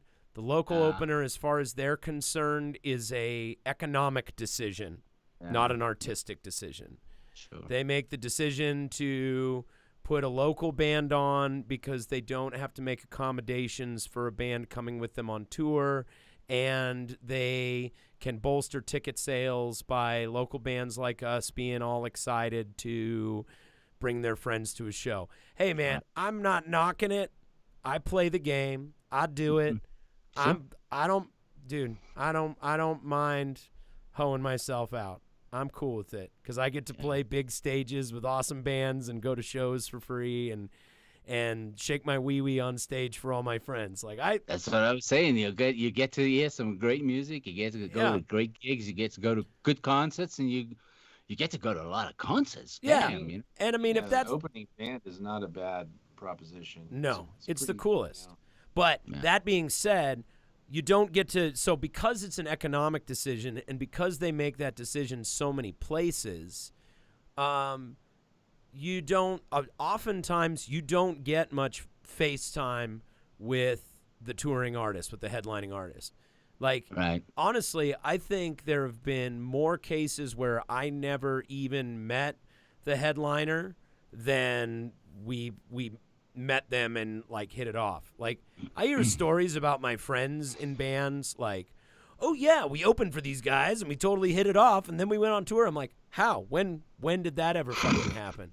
Because that never happens to us. Well, it happened with me, and I wasn't even in a band. Yeah. What do you mean? What do you mean? Oh, I met this group of guys that were just fucking crazy, and they were wonderful. They were just every one of them had personality, just blew up, and a little group called Madness.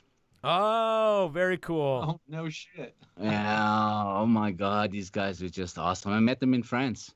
I hear so many. I can imagine them being very just like sweet, amazing, fun guys. Like it just shows up in their music, you know. This was a long time ago, though, man. This was in, what, 79, 78, 79. I was in the International Music Annual Music Conference at MIDEM, which is in Nice in south of France. Okay. Oh, nice. Yeah. Oh, my God. It's like 24. Gordo got it. It's...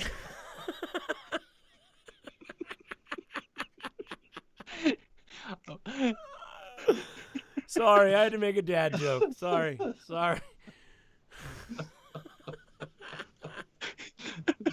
I saw your dad mask thing too, which was pretty nice. Yeah. Oh, nice. Okay, so it was in Nice, France. Yeah. Yeah. So guys, so you meet Madness. Like what was the circumstances of you meeting Madness? Tell me about that. I had all access pass, so I could, I was on the stage. I had a nice camera, and I was just like right up taking these pictures, which worked. They loved that shit. Alice Cooper did not. Yeah. Yeah. No, Alice Cooper is more of a vaudeville artist than anything else. Yeah, no kidding. He took me off the stage. I did crowd surfing before that was a thing. Alice Cooper's very serious about his stage, man. He's an old school dude. And seriously, like his show is like a vaudeville show. Yeah. Like I got great pictures. I mean, I got great shots. But he got pissed at you when you tried to take pictures, huh? Well, because I was right up in his face. Yeah. And they lost his snake that night. I mean, you got 10,000 people in a fucking tent, and your snake's gone. Oh, so he was in a bad mood. He was in a very not happy, man. So tell me the story about. Yeah. Tell me this anecdote about you and Madness. I want to hear about this. Oh no, it was just when you're in France, and this is party like I never ever seen in my life before or after, except at that location. This shit, you've heard of the Cannes Film Festival, right? Correct. This is the Cannes Nice, same place, the same. I mean, they sister cities, right? This is the Cannes Music Festival, but it's 6 months away. It's the middle of fucking winter. It's January, and the beach is rocks, and it's cold. Everybody's bundled up, and the crowd, they pack them in, and then the heat starts generating, and the crowd gets crazy. It's really, I mean, it's an and the whole town buzzes like this all the time. You don't hear just for warmth. It's just people are like, yeah, music's great and everything, but we really just want to huddle up for warmth. It was the first time in my life I seen them come down with these carts to spray the walls at 6 o'clock in the morning to wash the dog piss off. Oh, down the street, down the whole city, because they got these little cobblestone streets down there, But 4 o'clock in the morning, you're finding a little restaurant, a little hole in the wall. Somebody's, come on, we go in here, and it's just a door. And you open the door, and you go down the stairs. It's quiet, and here's a party going on down in this basement. Everybody's crazy. It's just crazy, and your nose is like blowing all over the place. Oh, of course. It's a wild ass scene, and it still goes on now. I mean, not right now, but they probably did have one this January. I don't know, but yeah, that's the secret right there, man. I met some crazy people there. Madness were a fun bunch, but there were a lot of other people too. And it's easy to meet everybody there. And I'll tell you what, you've got big time artists that are chasing business people around. And you go, you sit back and you look at it and you go, this is nuts. Right. In the real world, you've got their fans chasing them around, Right, there's no fans. These are all just local people and people from, around the surrounding areas, and maybe some countries that are coming from, come to watch these acts going, because there's a lot of good music and new stuff that's being promoted. And so it's kind of like the South by Southwest of France. Yeah, pretty much. But this is the international thing, you know. Right. So, right. Cool. Fun Very stuff. Cool. Very fun, cool, fun, man. fun stuff. Yeah. So what have you, man? So what got you out of Africa? Like, what made you decide to leave? Like, what ended up happening? How did you get out of Africa? How did you end up in Nice, France, hanging out with Madness? Like, what happened in between that? Oh yeah. So okay, so I did a lot of work for my aunt in her. She set me up with stuff as an audio engineer, doing soundboards and shit like that. And then when she needed stuff done on the international type stuff, I worked for an airline. So I would do whatever she needed. I'd jump on a plane and take off and go do, spend a few days and then come back. So I got to do a little bit of the publishing work. I got to do a little bit of the production work, a lot of the sound work. It was kind of fun. This is all in the entertainment field? Yeah, this is all fun aside, though. My career was in flight simulation. What? Yeah. Doing what? Like designing flight simulations? Yeah. What? All right, talk about that. Talk about that. What makes you qualified to design flight simulators? Oh, I went to school back in South Africa. That's what your education is in? Yeah. Oh, that's why you've got 12 MacBook Pros there. Oh. Yeah. And here I am talking to you, and we're like getting ready to do the podcast, and I'm talking to you like my dad who can't even turn on the computer. And I'm like, okay, well, you're going to want to install the Skype app, okay? Oh, yeah. And I want to get you on a week early so we can make sure we got the... I don't do that shit, so I don't know. I'm taking apart the boards and I'm fiddling around and fucking with the codes and trying to unlock shit using my little stuff. I'm playing around and heat gunning stuff and popping shit off and putting new stuff and swapping things around. That's why I've got all that. That's my hobby. That's what I play with as a hobby. So what specifically I fuck up a lot of stuff, but I get the train set, as we've talked about. Exactly, it's a train set. It's what I get to do, just to fuck around and have fun. Fill my time with if I had to do it as a job, it'd be a catastrophe because I blow shit up all the time, But as a hobby, it's fun, and sometimes I come up with what that's oh yeah, I can't tell anybody about this shit. Dude, it's like it's like sometimes there are just those moments when you're working on your thing and something cool happens while you're working on the thing. That's like why today, dude. Like today, I've been trying to beef up my guitar abilities, and so I started learning Chicago's "I'm a Man," and it's really just 3 chords, but like the chord form was something I had never played around before. You know what I mean? It's those. It's Gordo. It's those 7th chords where you've just got your like index finger on the A string, and then you're like barring the bottom the top 3 strings and just like strumming around and funking out on that.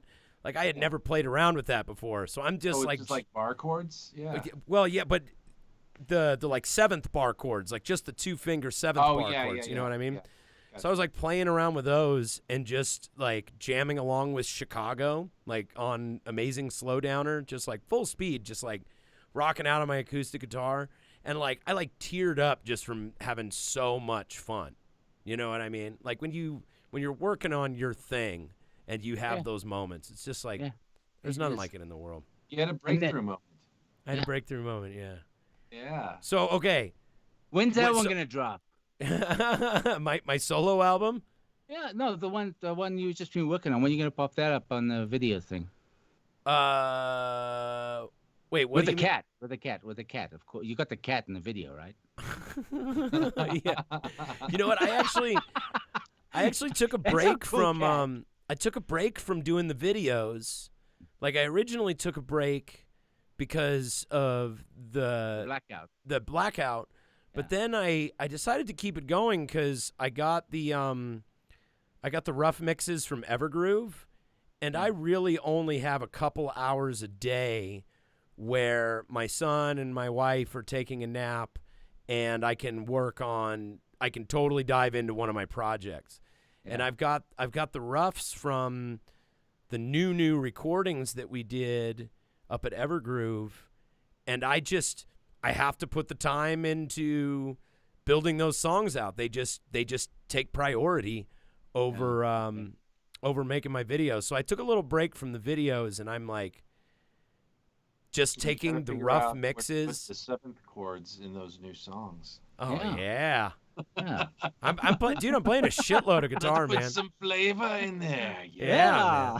Well, but I'm also I'm just like importing. It's funny. I'm importing the audio into GarageBand and then just recording sketch backup vocals over top the rough mixes that we have. You know what I mean? Just experimenting with shit, like going, hey, it'd be cool to have this here. It'd be cool to change this arrangement. So that's been the new project right now. It's been a ton of fun. But Eric, I want you to tell me about what what is your degree in then? Electrical engineering. Electrical engineering, that's your degree. Yeah. And then I went to flight simulation. Okay. And I did an apprenticeship in flight simulation. So did you only do flight simulation? No, I did the whole aircraft, from maintenance through everything, from the apprentice side of it, yeah. Do you have any experience in augmented reality simulations, like the one that we're living in right now? Like, did you? Yes.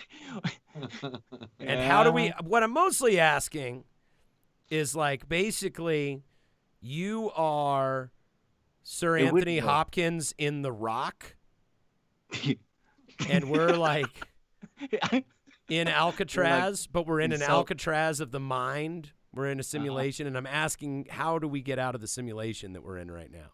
Okay, so the simulation I worked with was based on actual fact. From this dimension.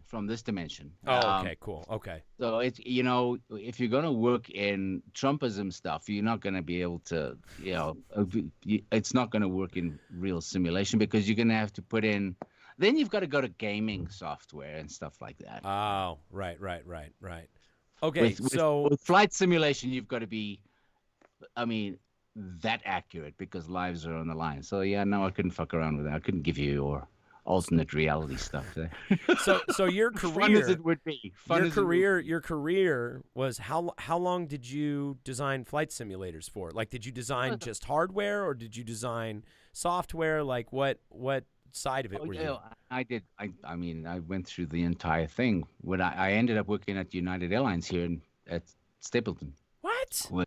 So you built simulators just from the ground up, like you were part of it. I did. I went.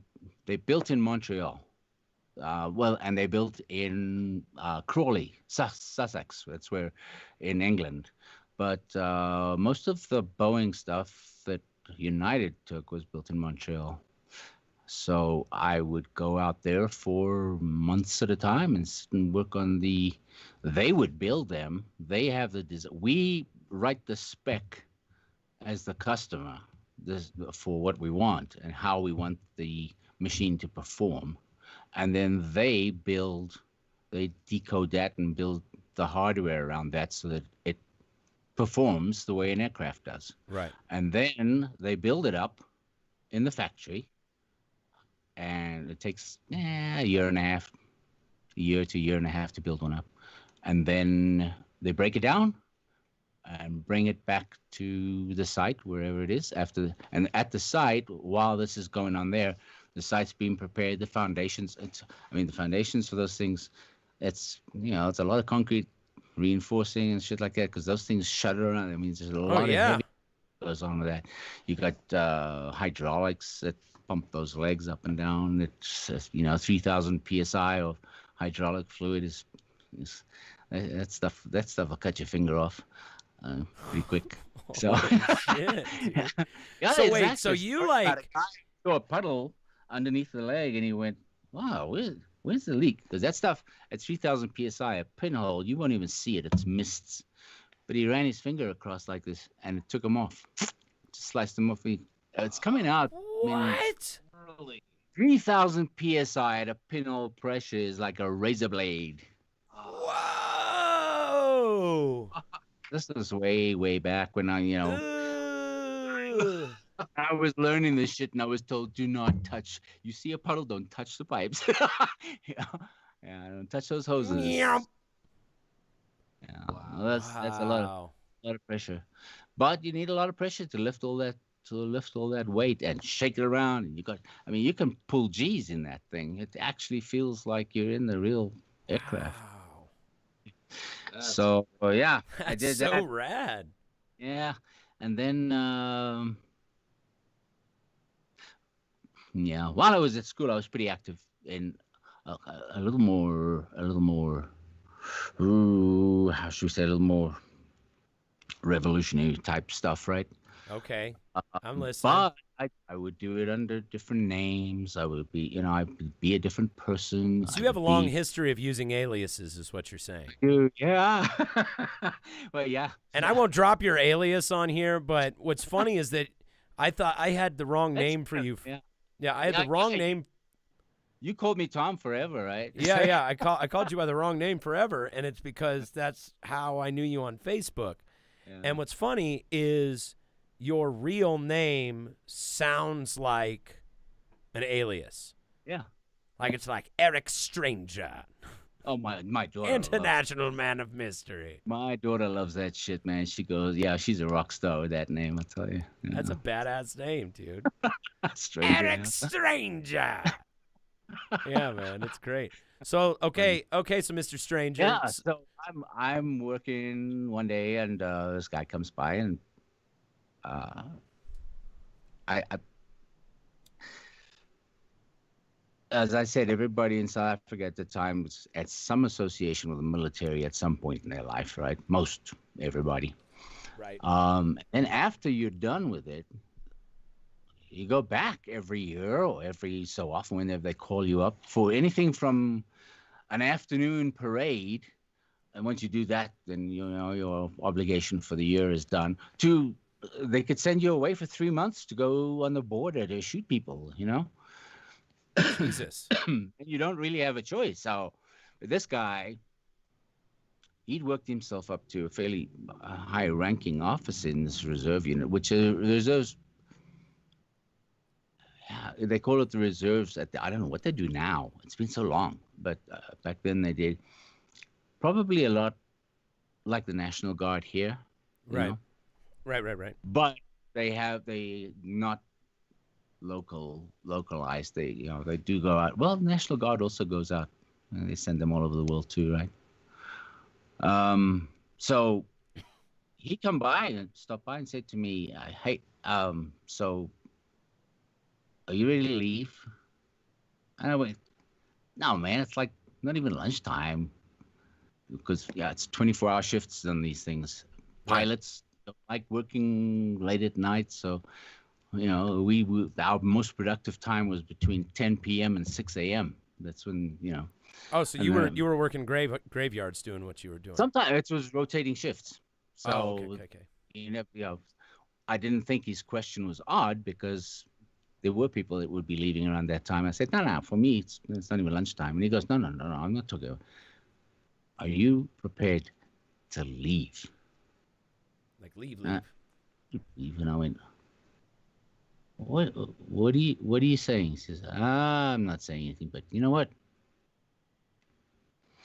If you're not, you should be. And he walked away. And I went, wait, what? And he just kept on going. He's not going to say anything else, right? Cryptic. I started thinking about it. He went back to the pilot's lounge and was like, I did it to another one. You should have seen the look on his face. But I'm looking at how the fuck would he know? And what would he know? There's so much he could know, but I have no idea. All I do know is this dude knows shit.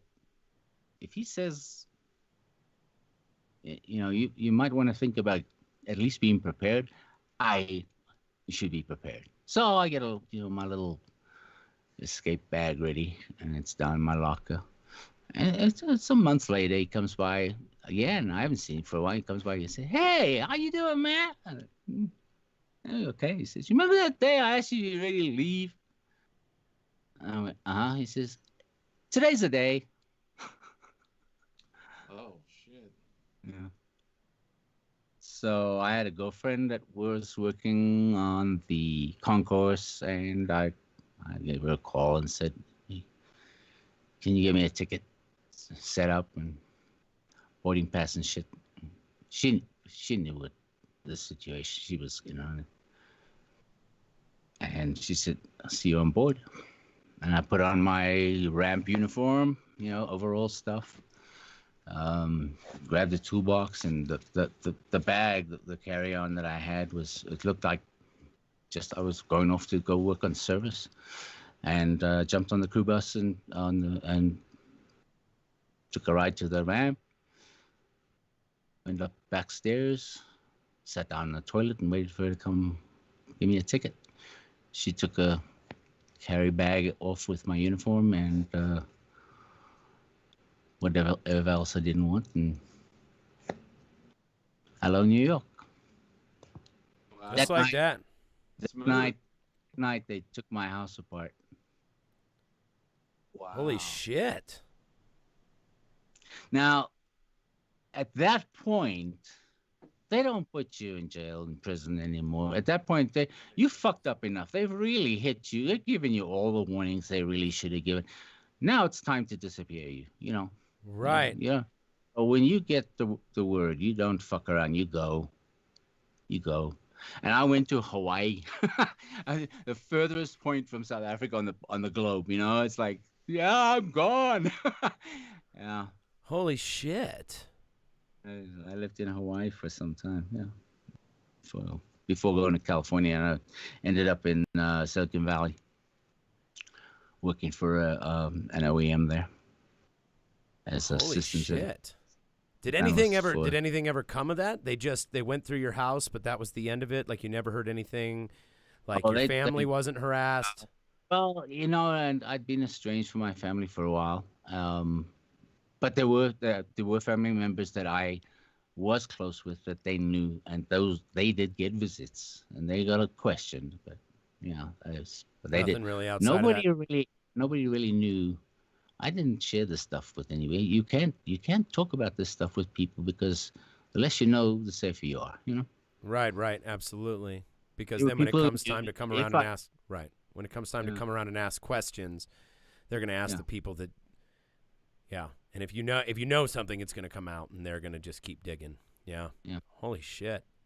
So after that, I kept a low profile from there. I just quiet. My new activism was raising a child, being a dad. Right. Which is the most fun and crazy activism you can do. Enjoy it while it's good. Oh, I know he's going to turn into a butthole. I know. Oh, my God. Yeah, as a single dad, raising a kid with problems, it's an adventure. And I love her to bits, but Jesus, sometimes I don't like her. Mm-hmm. But, she's everything. She's my world. Yeah. Yeah. Well, I mean, and it goes both ways, right? It's like your parents. It's like they drive you nuts and they embarrass the hell out of you, but you can't imagine loving anybody so much, and I think that it's something that we would probably be better for if we applied the same unconditional love to just regular ass people. like just your average citizen, if we just applied that, where it's like, oh yeah, no, they're going to say stuff that really bothers me or drives me nuts, or they'll do things that make me insane, but all the same, they're still my mom, they're still my dad, I'm not going to write them off. I mean, they're my mom and dad, I love them no matter what. Like, I wish that was something like we know how to do it, we're instinctually able to do it. It would be awesome if it was something that we could just apply to everybody. I was just, you mentioned that, and I had just been thinking about that the other day. It's like such a beautiful thing. You're not supposed to get along with people all the time. Like, there's this. Well, it comes back. Yeah. Yeah. Go ahead. There seems to be like this dream of living in a post-argument reality. Like there's you see people fighting on the internet, and it's like they're fighting this battle that one side must win. The good guys and the bad, like there's the good guys and there's the bad guys, and one side must win. You see this happening to people where, like, man, I am getting my heart broken by watching people just tear each other apart on social media right now. Like, it is so goddamn intense right now. And it's difficult to hold back on some stuff because when you have a very strong feeling and you go to this must-win type situation. Right. I'm the kind of person listen, I want to hear both, and I have no problem. You come up with a reasonable explanation for your perspective, I'm going to listen, and I will modify my own ideas. Give me your three best stuff. Arguments. I'll hear your three best arguments. No matter what it is, I'll hear your I'll hear your one best argument. But there's some. There's some people that don't even want to do that. It's gotten so intense that I had to take a break, man. I deleted Facebook, Instagram, and Twitter all from my phone. Wow. Like, I mean, we're on Facebook. I'm not going to delete my account. I'm not an idiot. I'm not an extremist, I spent last weekend, a good chunk of this last weekend, trying to figure out how I could deactivate my personal Facebook page but still manage my business pages. Dude, I've been thinking it's super hard. It is, because it's they don't want you to. They really don't want you to. I tried it 3 different ways out of 4, and so now I'm just kind of really banking on this last one to work. So I just don't want to be exposed to it anymore. Dude, it's causing a type of derangement is the problem. And it's this extremely useful tool that we haven't really mastered yet as a species. And there are things that need to be worked out and considered. And my mental health is suffering because of the derangement that it causes. And it's not a new thing. It's not a new thing, but it's just amplified right now. I think it's easier to take off all the filters when you are sitting at a screen and you're not face to face with somebody. Oh yeah, you're just shooting vitriol into space. Exactly, and you don't have to look at the human beings sitting in front of you.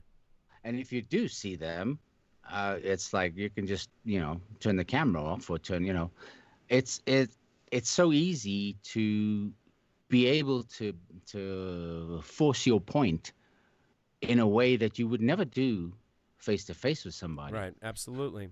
Now I have 2 issues that just drive me crazy with this stuff. The one is where there's this I'm going to say whatever it takes to make my point. It doesn't have to even be anywhere close to reality. Right. But I will lie, but I'm going to make my point. And if I do it loud enough and often enough and repeat it enough, it's going to make my point, and then it'll be true. That really gets my goat. And then people create numbers, they create statistics, they create facts, and they put it in, and they quote this stuff like it's real. And then that festers. Oh, And so right, as long as a few people believe it, that's all you need to seed doubt and undermine trust and authority. Yeah. So I've occasionally I've had the stuff pop into my thing, and I'll go, ooh. So I go and look, research. When that happens, get the real numbers, and then I go shoot it down, and it crickets from that side afterwards. What I have found is, it's shared, likes. As soon as I put this thing up, it dies. It doesn't come down, but there's no more shares, no more likes. Okay, so at least I've stemmed it. It's like you just ruined a perfectly good argument. Yeah. It's like you just ruined a perfectly good fight. Yeah, because I just put the real facts out there, and you put out the fire, footnotes and everything. Right. The other thing that really nobody wants to see the fire put out. Those things come from people. What the fuck is a friend? On Facebook. It's these are people. Hey, we're friends, and I take it very seriously. My fucking roofer gave me his mom's number because his phone was not working, so that I could get a hold of him. And she called me because he was on the fucking roof and his phone wasn't working. It's like, and now she's my friend. What? I don't even know. Well, it's that kind of thing, right? People you How may do know. You deal with that? Here's the lady who lives in the same building as you who found your phone. Right. The other thing is people that you do know, and these would be close friends or your friends, siblings, or family members, spouse, or family members who have, or your buddy's cousin that you met one time at a show. What we started speaking earlier on about, who has a problem with making moral judgments. Right. And they have their idea of right and wrong that doesn't fit with a fair human perspective. Let's take racism for, just as an example, right? Because that's the hot topic right now. When somebody drops on you, on your thing, a big ass thing that says, all lives do matter, with an explanation, you go, well, what do you do now? You can't block this person out. You can't cut them off because they're going to tell you about something that happened with their kid, or, and you want to hear them, but you don't want to see this crap. Right. And so you've got to, in your own mind, you've got to shut this down, say, okay, that is them. And thank God I don't have to deal with them anywhere other than on the screen in that regard. Well, that's more restraint than many people apply in that situation. I can't go. You see, now I have some friends like with my family hasn't seen my beard ever. Right.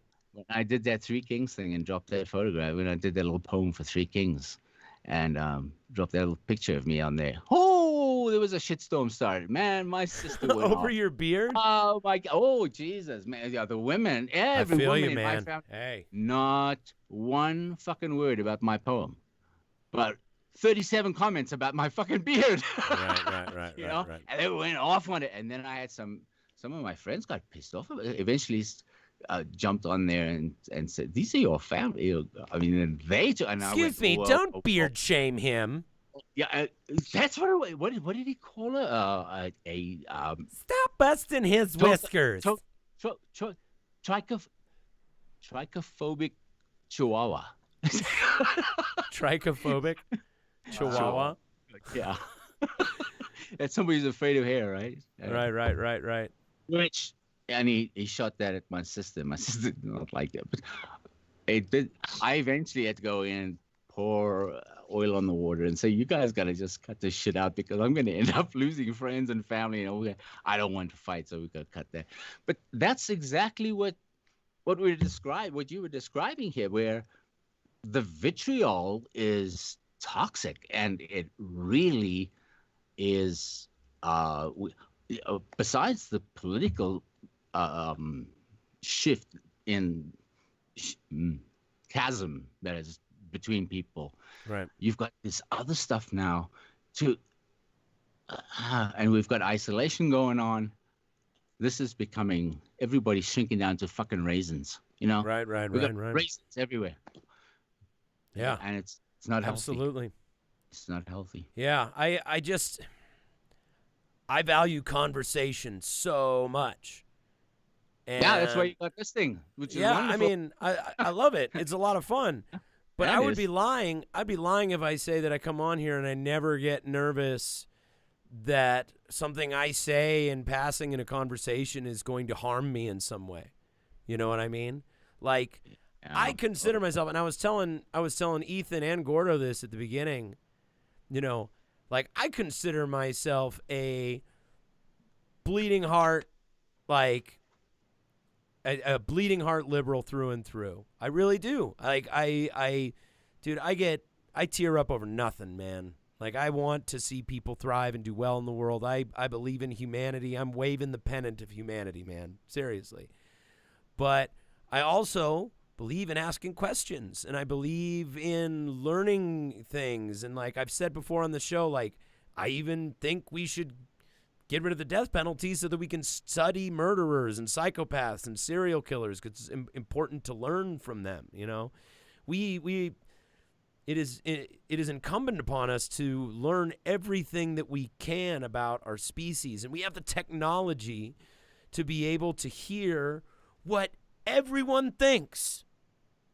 You know, and someday, if Elon Musk gets his way and we get this Neuralink shit. Seriously, if Elon Musk gets his way and we get this Neuralink shit and they perfect that, and they will, it's just a matter of time, you know, and, you know, he's probably fluffing up the numbers here, but he said 15, 20 years, we're going to have Neuralink in people's lives. These fucking South Africans are crazy, man. I know, but... He's a South African, you know that? Oh, I know that. I know he's a South African. But he can't even get his dumb pickup truck to work right. But he puts a fucking spacecraft into, you know. Like maybe stick with that. I don't know. You know? He's working on it. I'm sure that the guy that photographed the cover of, you know, the Eagles Hotel California is a great photographer. It's the shittiest picture of a sunset I've ever fucking seen. I don't know. Like, you know, what the fuck do I know? What do I know? I don't know. What do I know? Clear view. Let's just look at everybody's faces and compute them all and get everybody, you know, I don't know.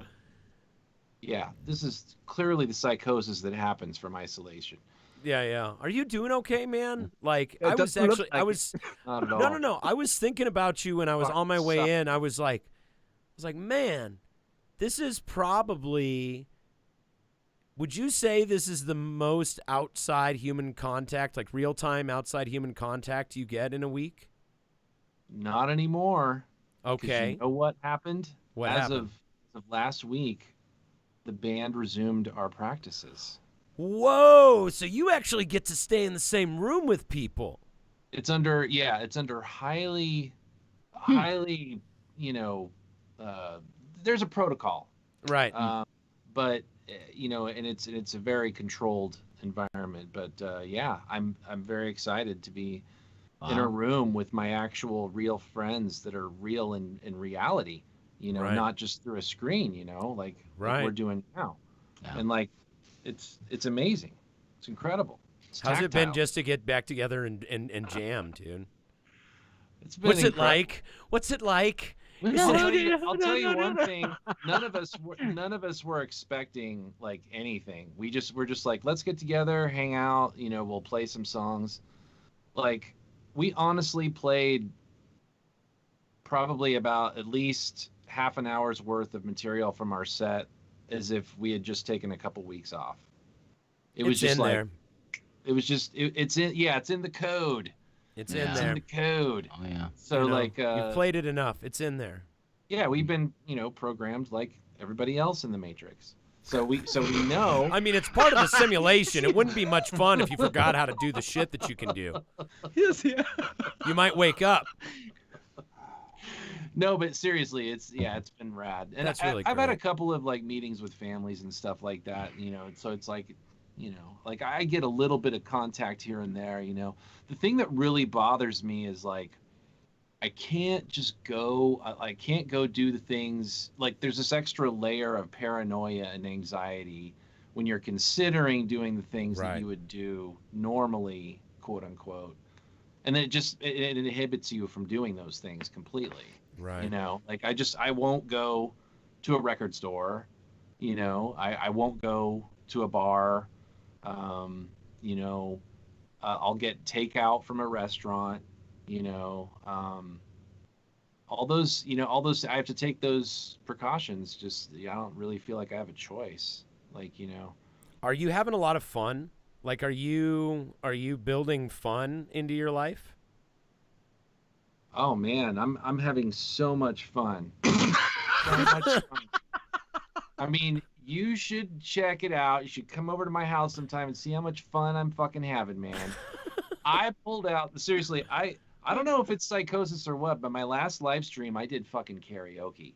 I brought out a CD player that I haven't even seen in like probably 10 years. Took it out of a box. And I was like, oh, I have this karaoke CD. Oh, fuck it, man. I'm going to do some karaoke. That sounds awesome. Yeah. And I don't know if that's a good idea or a bad idea. But I think it's a great idea. So like, yeah. And in the meantime, are you gonna do it cold? Say what? Are you gonna do it cold? I mean, just like, are you gonna rehearse a little bit? No, yeah. I did the one song that I did. I rehearsed it, but I knew it really well. You know. Okay. It's it's Half Day Vacation by Tom Heinel. It's one of my favorites. Well, here's a challenge. You stick a challenge out there. Just go listen to something that you haven't heard for like 10 years, and then just drop it cold online live. Yeah, well, that's the thing though, is that, let's see what it's like. See the response. For me, like switching up how I do things and how I set up live streams and stuff that's been really fun because I get to perform completely differently than how I usually do. I gotta tell you, I am a little envious of your situation, and here's why. Because you, for better or worse, work for yourself, right? Like you... For the most part, yeah. Yeah, for the most part. So most of your time gets to go to the stuff that you're working on. Like you don't have to go and clock in at a job. So like you're isolated from people, but you're also isolated in your lab. It's true. Dude, I am so jealous of the lab. So jealous of that. But like, I'm not always working on my own stuff. I'm working on other people's stuff too. You know, like that's the only way I can actually, make the cheddar, as it were. But I will tell you this one thing. But you enjoy doing that, right? Because you're building, you're developing absolutely. Your production skills. But he wants people contact. That's what yeah. I mean. Oh yeah, absolutely. Yeah. But see, I will tell you, that's the most I've ever been paid as a musician is getting unemployment checks from the COVID. I know, right? And I was like, it was unbelievable. Like I submitted all my information. I was like, I'm not gonna get anything. I'm not, like I don't make anything anyway. I could not fucking believe it. I'm like, dude, I'm a professional musician now. I finally made it. Dude, I really made it. I've got a steady weekly income from. You know what you're worth when you gotta go negotiate your gigs. Yeah, exactly. Dude, how cool would it be if they just turned unemployment into UBI or rename it like the freedom dividend or whatever the fuck they're talking about, where that is Dude, what Eric's I mean? got a good point. I'm gonna take in my fucking unemployment check stuff to the next gig I get, whatever it is, and I'm gonna be like, you can't match this. I'm out of here, kid. Right? There's another dive bar gonna I can literally just go home, okay? Listen, make this same money. I usually get paid this much. Oh no, dude! I've been talking to friends of mine. Like, I've been working the whole time, and we've been sitting there like hearing stories about our friends who have been on unemployment and what they've been getting, and I'm like, oh, and here I am working like a sucker. Oh man. Dude. And this comes back to that thing we were talking earlier about with Castro, right? If you're a doctor, that kind of sucks. Right. If you're a musician, you eat, you pay your rent, you drive a car that's insured. Right. You go to school, and that's that's one of the nice parts about that thing, that whole setup, you know. However, if you have merit that exceeds what the standard talent is, you're not rewarded for that in any way in that kind of system. Right. And that tends to what's the word, de-incentivize Right. productivity and growth. Well, and also, I don't know if I buy that completely, because if you're going to be de-incentivized, then your motivation is money. If you have a passion for what you do, no matter what it is you do, whether you're doing heart surgery or you're building train sets or you're, mowing lawns, if you have a passion for it, that's what drives you. It shouldn't be the money, right? Well, but this culture that we live in, your success is measured by that S double hash. It's like you got to have the dollars in order to be successful. I don't know. But personally, my success is measured by how I'm doing today. Yeah. Phil. I hear that, brother. Yeah. I mean, nice to travel. It'd be nice to be. No, nobody can travel now. It'd be nice to have a nice Nobody car. used to travel. Nobody used to travel. And I used to travel a lot, but then I worked for an airline, So. Well, I mean, like human beings, for the most part, for a long time. I mean, although we were nomadic, we would hang around the same spot for some generations, and then a handful of people would venture outward. But I mean, people didn't have that need. I mean, it's fucking awesome. I love traveling. I love going around and meeting other people and seeing new people. But I mean, there was a time when people didn't do it.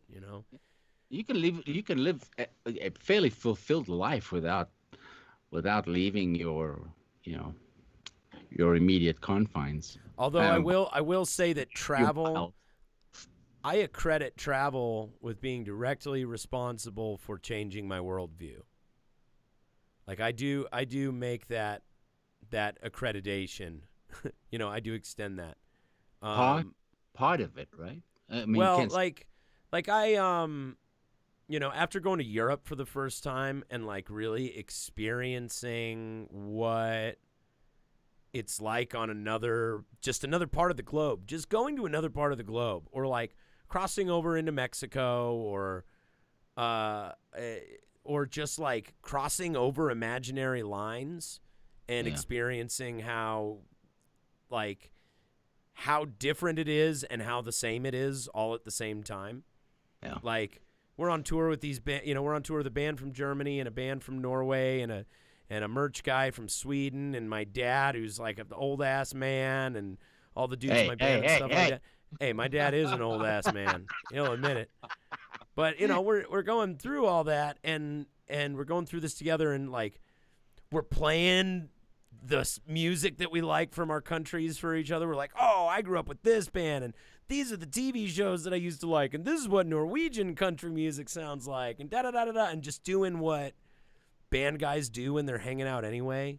And everybody's like got to call and check in with their wives and check in with their kids, and everybody's FaceTiming with their kids and shit like that. And it's like, and then speaking a completely different language, like 3 or 4 different languages all at the same time. You know what I mean? It's like, yeah, we're all different in a lot of ways, but we're all the same shit. We're all the same animal, man.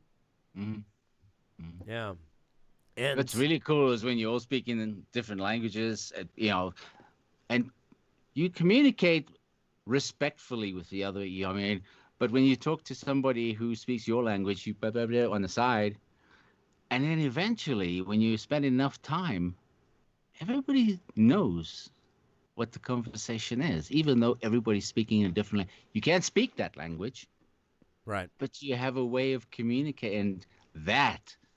It shows you how people from all these different cultures can, even though you have no communication words-wise that make sense, you still understand each other. Yeah. And you have that camaraderie and that bond, and that you do only get by traveling or by meeting other travelers. Well, and the most important stuff gets covered.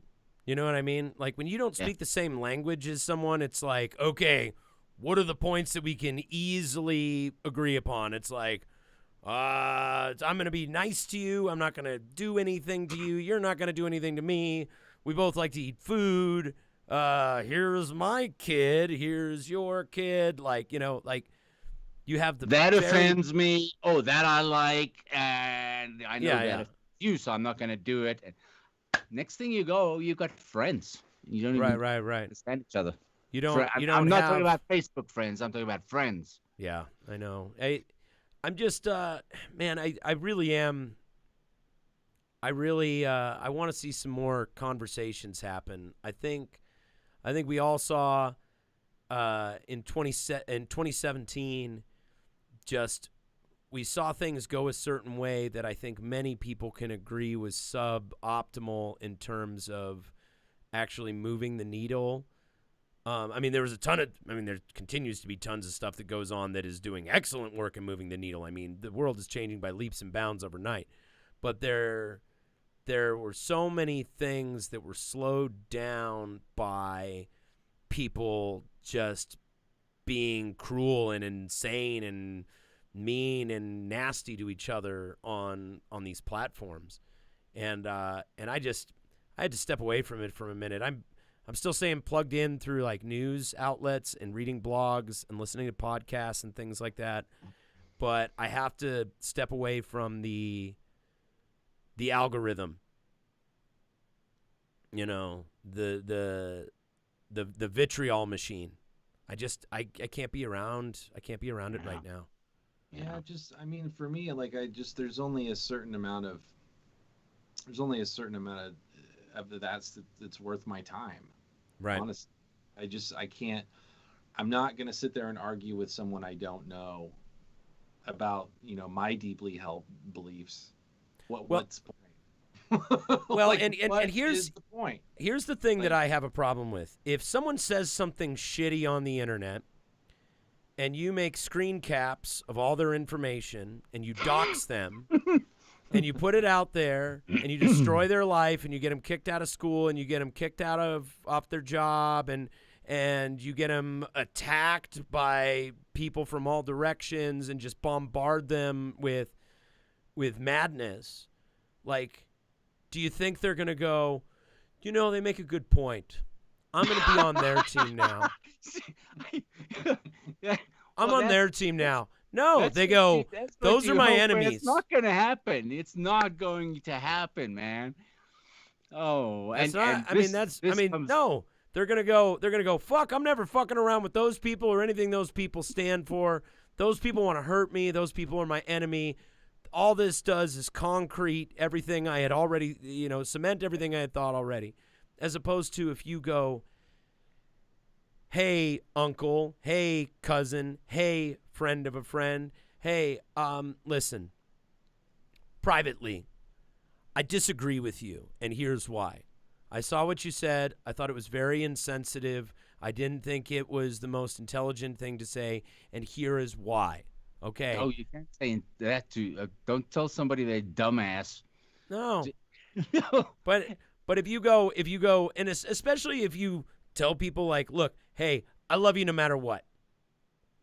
Look, I love you no matter what, but I have to tell you, you're mistaken on this, and here's why. And you don't have to agree with me, but I just want you to consider it.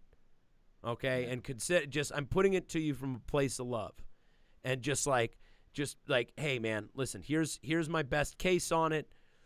I hope I can get you to see that. That is going to at least implant the idea in their head that someone that they love and that they respect and that they admire has reached out to them with love and presented an alternative viewpoint. And if nothing else, they'll reconsider the way that they speak out of respect for the person that they love and that they care about, and then came with that to them with that respect. You know, that's just one man talking here, but I don't like the shit, man. I don't care. Like, no matter what anyone says ever, they are allowed to say whatever the fuck they want to say ever. And yeah, there's going to be blowback, and there's going to be consequences for their actions that I cannot control. But my choice is when it comes to dealing with people who say things that I disagree with or that I dislike, I'm going to take the conversational approach. That's the way I'm going to deal with it. That is the way I choose to deal with it. And props to you for that, man. Mm-hmm. Oh, absolutely. Props to you. That takes character. Well, the problem is we're living in a time where even that is seen as a form of aiding and abetting. You know. Yes. Yeah. Yeah. It does. Yeah. Because if you're not, what did they say? It's not enough not to be a racist. You have to be anti-racism. Right. And I am anti-racist. You know? No, and as am I. But if somebody is not a racist and comfortable there, the way things have changed now, they're now under pressure to become an activist. Right. Which it's not in their nature.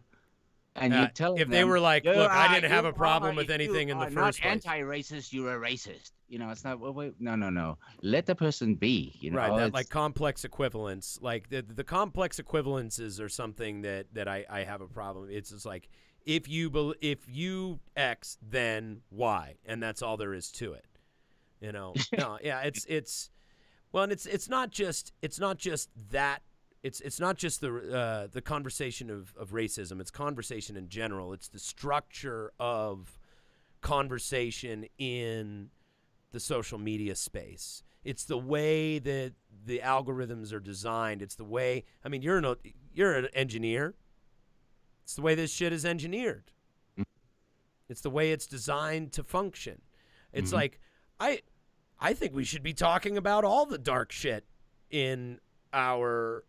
In the human encyclopedia. Well, we should be talking about all of it. I thought that might go this way, and I'm glad it didn't today because we'd be here till midnight. But there is a scope of stuff, you know. And we just spoke earlier, started it off with how you present your sexuality, right? All right, what your sexual makeup is, and how you live that life, and why that's not acceptable to other people. Right. Now, that's something that you can't change. It's you. The Right. same as the color of your skin. It's you. Why should you be treated, judged, allowed, not allowed, different to anybody else because of your pigmentation or your sexuality or where you're because of your from. inherent makeup, whatever your inherent makeup is, whatever your inherent attributes are. That's you. And unless you are an your evil fundamental fucking elements. motherfucker that wants to change, rule the world and put people, become a dictator in ways that you are now the most powerful person on the planet, that there's an evil there that needs to be stemmed. But that's a different thing altogether. It is part of your makeup. It is part of your, what do they call it, pathology, right? Or Well, whatever. but it's something that can be learned and unlearned. You know, it's the The difference stuff that's between you. hardware. Like the color of your skin is your hardware. Your belief No system kidding. is your software. Sure. Yeah. People can't. It's a little harder to update your hardware, but Or you firmware. can. Yeah, or Firmware. firmware. But you can Firmware update is the. really Well, tough. the firmware is down below. God. Boom. Yeah, just Gotta love it. break All I the have to add. tension with a dick joke. Very nice, Gordo. Oh man, Sorry, Eric, man.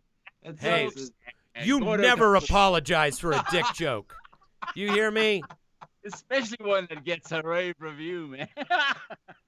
Yeah, you never apologize for a dick joke.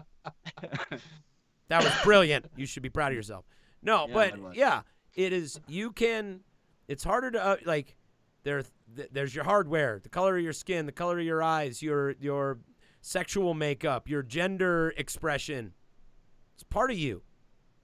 You know, but there are things you can change. You can change the way that you think about the world. You can change. You can expand your knowledge. You can dissolve ignorance and malevolence. one little fucking piece at a time, you can get rid of it. But the only way people get rid of that shit is through prolonged and frequent exposure to other sources of input. You know, that's the only way it's going to happen. And if you drive people out and you exile them and you ostracize them and you completely run them off with fucking pitchforks, they get no input. They get no input because they're not going to dial into it. They're going to silo themselves with people who don't fucking wave their finger at them and call them every name in the book and insinuate that they're defective in some way because they're ignorant. You know, people are fucking ignorant, and it is our responsibility as a species to try and create a certain herd immunity with regard to ignorance, with regard to the social contract.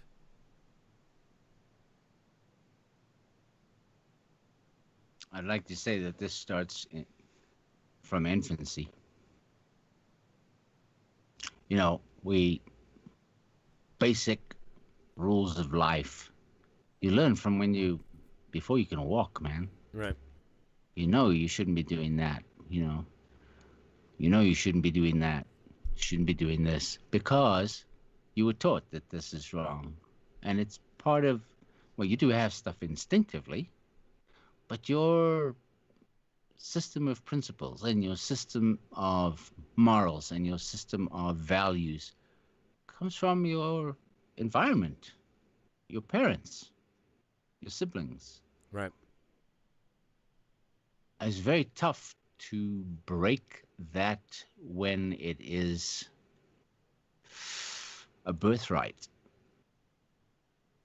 If you feel that you have a right to a certain dominance over somebody else because of absolutely. their inherent, and now you've been told, no, that's not right. You can't have that dominance because they're, you know.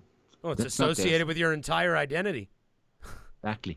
Well, now you make it illegal. You make it illegal. You make a punishment for it. You make some way of dealing with it to get the message across hard. Well, then you get that silo thing happening, right? But on the other hand, that's at different levels you've got to hit this thing. But it's got to trickle down to where now the whole of society starts to figure out that this is a non-issue, man. Why are we doing this? Right. And that's where it starts to come up. But you got to hit it way at the top, like no chokeholds, no tear gas, no chemical warfare on domestic soil, you know, that kind of. Right. But then you got to come down to your kids and you let your neighbor's kid play with your kid even though they're different color. You know? Can you believe that it took until 2020 for anti-lynching bills to be passed? Oh my God. Does that blow your fucking mind or what? Trying to get that bill passed for the past 100 years. Isn't that fucking insane? Like, if you had asked me, like if you had come up to me and been like, when was the anti-lynching bill passed? I would have been like, oh, that must have been like, what is it? I mean, it probably took them a long time to get it together. What was it? Probably like 1920 or something like that, right? No? 1960? Did it happen in 1960? No. 1992? Did it happen then? No. Oh. Yesterday? This year. Like, no. Dude, that no, and that's a fair and Eric, that's a fair point. Is, you know, there has to be, look, it's not, the conversations need to be happening among us, but in like the higher the courts and with legislation, yeah, like they need to be getting hit with the fucking hammer and saying, like, look, this is the legislation that we demand. Like, absolutely. They like, and it has to set a precedent, and it's going to hurt to some people, but there are some moral absolutes of right and wrong, I would say. Yes. And things that fall under that category, like people who have some deranged belief that they're outside of that or they have some birthright. Look, it's going to have to work itself out over the generations while they fucking get used to it. Like the people who had to get used to the end of segregation and shit like that. You know what I mean? Like, just going to have to fucking get used to it because it's a matter of right and wrong. Well, you know? I mean, to Eric's point, I mean, like, you have to be able to examine how you were taught, what you were taught, and why you were taught that in the first place. Right. Where did that come from? Did that come from the previous generation? Okay, well, where did they get that from? Oh, they got that from the previous generation? Okay, so where did this idea actually originate from? And what's the proof that it actually has any substance at all? Right. Your ideas about other people or your ideas about whatever that right. you were brought up with, that you were taught, and never thought to question their origin or I think and factual basis. Yeah, in some I don't know. In some respects, critical thinking is a serious issue. Yeah. That needs to be addressed. Well, and that goes always, to be honest. Like, critical thinking is not something they teach in our school systems, and it needs to be a subject unto itself. The ability to have tough conversations. I think the way in which they approach it in our educational system is just not effective. It doesn't quite go deep enough. Right. That's what It's a lot of rote memorization, and then, just like here, just memorize the book, do the test, get out of here, instead of like teaching people how to learn, how to think, how to have difficult conversations. Like, man, can you imagine if teenagers all full of hormones, like in middle schoolers, like were able to adequately articulate their chaotic experience to one another without beating the shit out of each other or getting into, like, a lot of acting out that I did came from a place from not being able to fucking articulate the horrors of living in a teenage body and trying to navigate social life. Sure. That's wow. That's a wordy way of saying you fucked up as a kid, huh? I did. I had a hard time in school. Apparently so. Yeah, I had a hard time.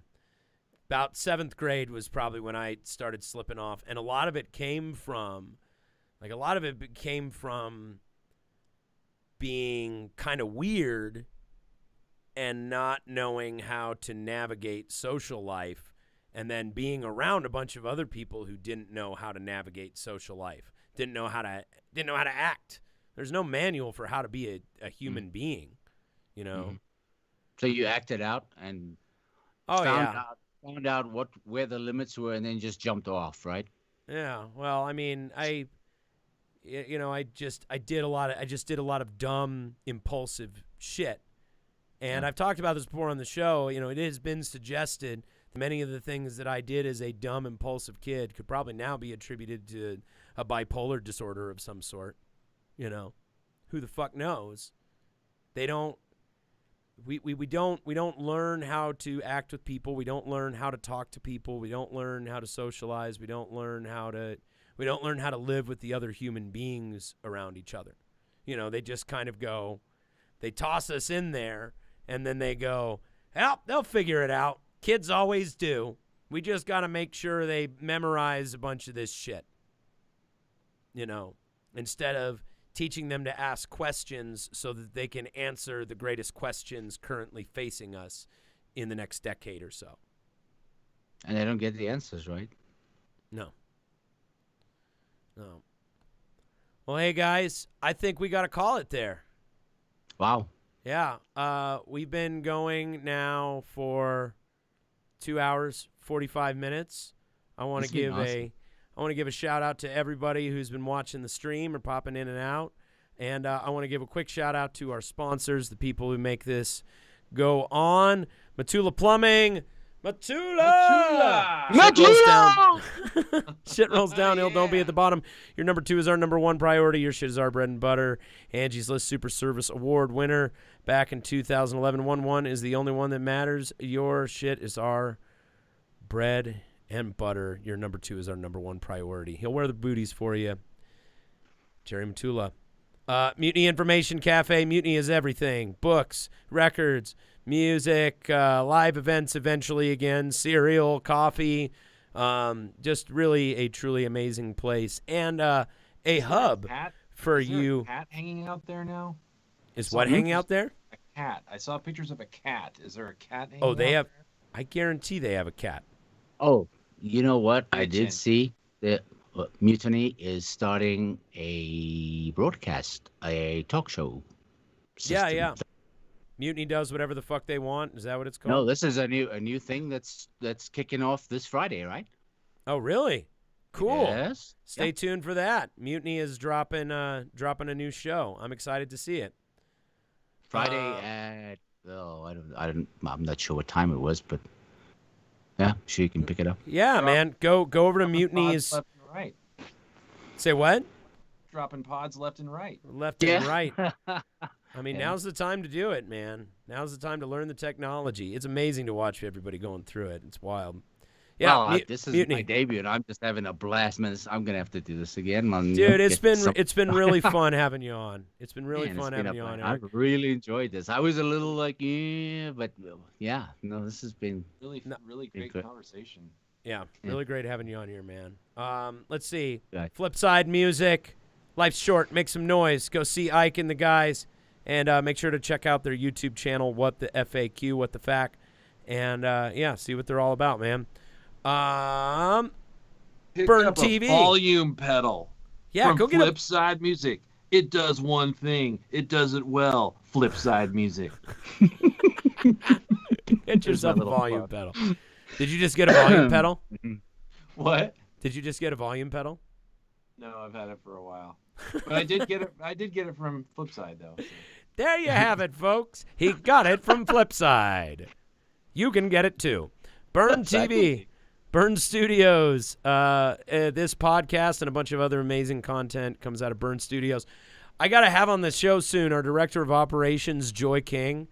She was supposed to be on the show way before, but timing didn't end up working out. Now, I happened to catch her as she was leaving and I was going in, and we pulled our cars up alongside each other. And she told me, because she also, in addition to working for us, she works in the administrative side of the porn industry. And she said she had just spent the day on a Zoom call with the head of a company who I won't name because I don't think I can name them, but one of the big porn companies, and they were having a Zoom conference call about problematic porn titles that they were retiring. Oh, you know what? That reminds me, dude. I was going to say this earlier because it just kind of seemed to fit in with this episode. But I used to drive by a porn theater on my way to work when I was a kid, and one of my favorite marquees, I saw one of the favorite titles I saw on the marquee was "In and Out of Africa," and so I just thought it fit in. It fit in nicely with. Oh my God! This is going downhill, dude. And you know what? That's exactly what she told me. Is it was stuff like that. Yeah, she's just that's a really good example of something that is a really bad idea, dude. And some of them are Here's the thing: some of them were titles that she came up with. Yeah, that she came up with. So she's going, oh my, and she's like naming off all these titles. She's like implicated. Dude, I don't even want to say them because I don't want like someone to make a clip of this episode of just a section of me just naming off problematic porn titles. But I'll bet if you Google problematic porn titles in 2020, I'll bet you'd find a pretty good list of stuff. But yeah, she was just rattling on one after the other. Anyway, it was really, really funny. So Burn TV Studios, home of the motherfucking podcast and problematic porn titles. RocketSpace Rehearsal Studios. 2721 Larimer Street. Go jam at RocketSpace. Have band practice. Hey, it's their hourly rentals. You can make some problematic pornography while you're in there. Evergroove Studio. Just clean up, okay? Just clean up.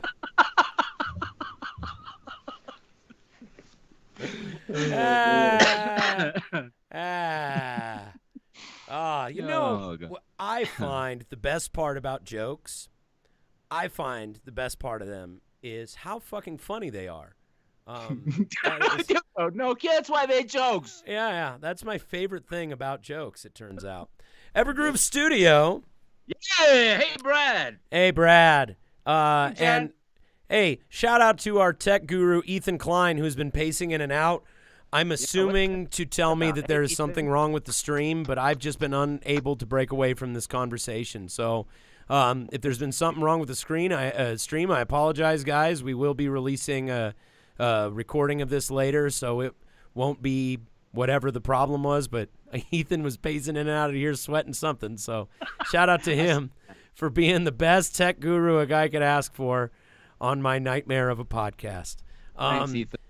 Dude, yeah, so Evergroove sent over, Brad sent over the rough mixes of our new recordings, and like I said, I've been loading those into GarageBand and doing work.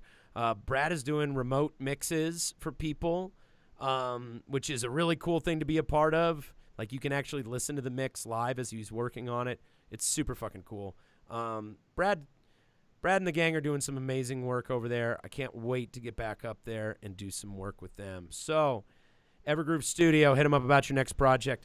And last but most, I want to give a shout out to the people who continue to back us on patreon.com/MFRuckus. Shout out to the patrons for backing everything that we do.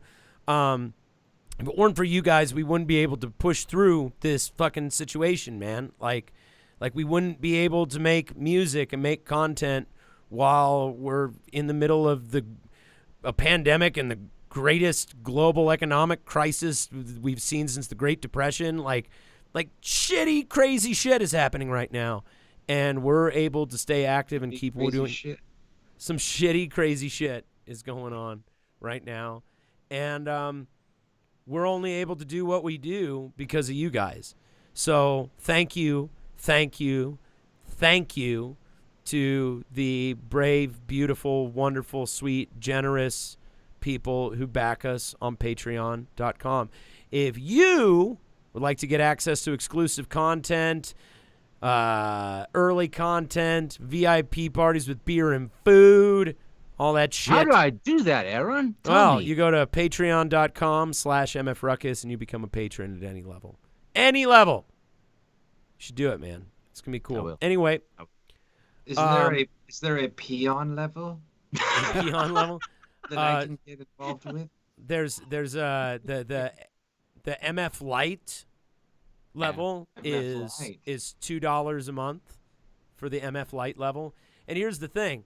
The MF Lite level, you still get access to all the shit that the people in the upper levels get.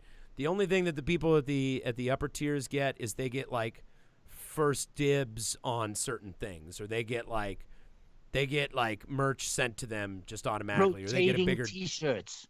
They get a bigger discount on merch and shit like that. But for the most part, we give everything to everybody. If you back us on Patreon, we just fucking give you everything we've got. I actually put up a new track on SoundCloud. Oops. And it's on a private SoundCloud link that you can only get to through our Patreon by becoming a patron. And it is a previously unreleased track recorded live on the road in New Mexico. It was never before, well, it had been heard before many times, but it had never been captured before. A little song, a secret track called Chainsaw Symphony. I just dropped it yesterday, and the only people who have access to it are our patrons. Want to find out what it's all about? Go to patreon.com/MFRuckus. Become a patron at any level and check out the sonic brilliance that is Chainsaw Symphony by motherfucking Ruckus. Fantastic. Anyway, I want to thank my guest, Eric Stranger, for coming on the show. Eric, it has been so great having you on, man. Seriously. It's been a treat. Thank you so much for having me on. It's just been, I'm really impressed with your operation. I love what you guys are doing, and I've been very comfortable with this. I was a little there, but you made the conversation's been great. Gordo is very disarming. He is. Gordo is a very disarming guy. Disarmed me just then. Actually, I think we should put Gordo in charge of disarming the police. Yeah, there we go. But with just like, gee shucks golly, Kansas, just friendly rock and roll bearded bald dude with glasses charisma. Turkey in the straw. Just Gordo just walking and being like, hey guys, come on.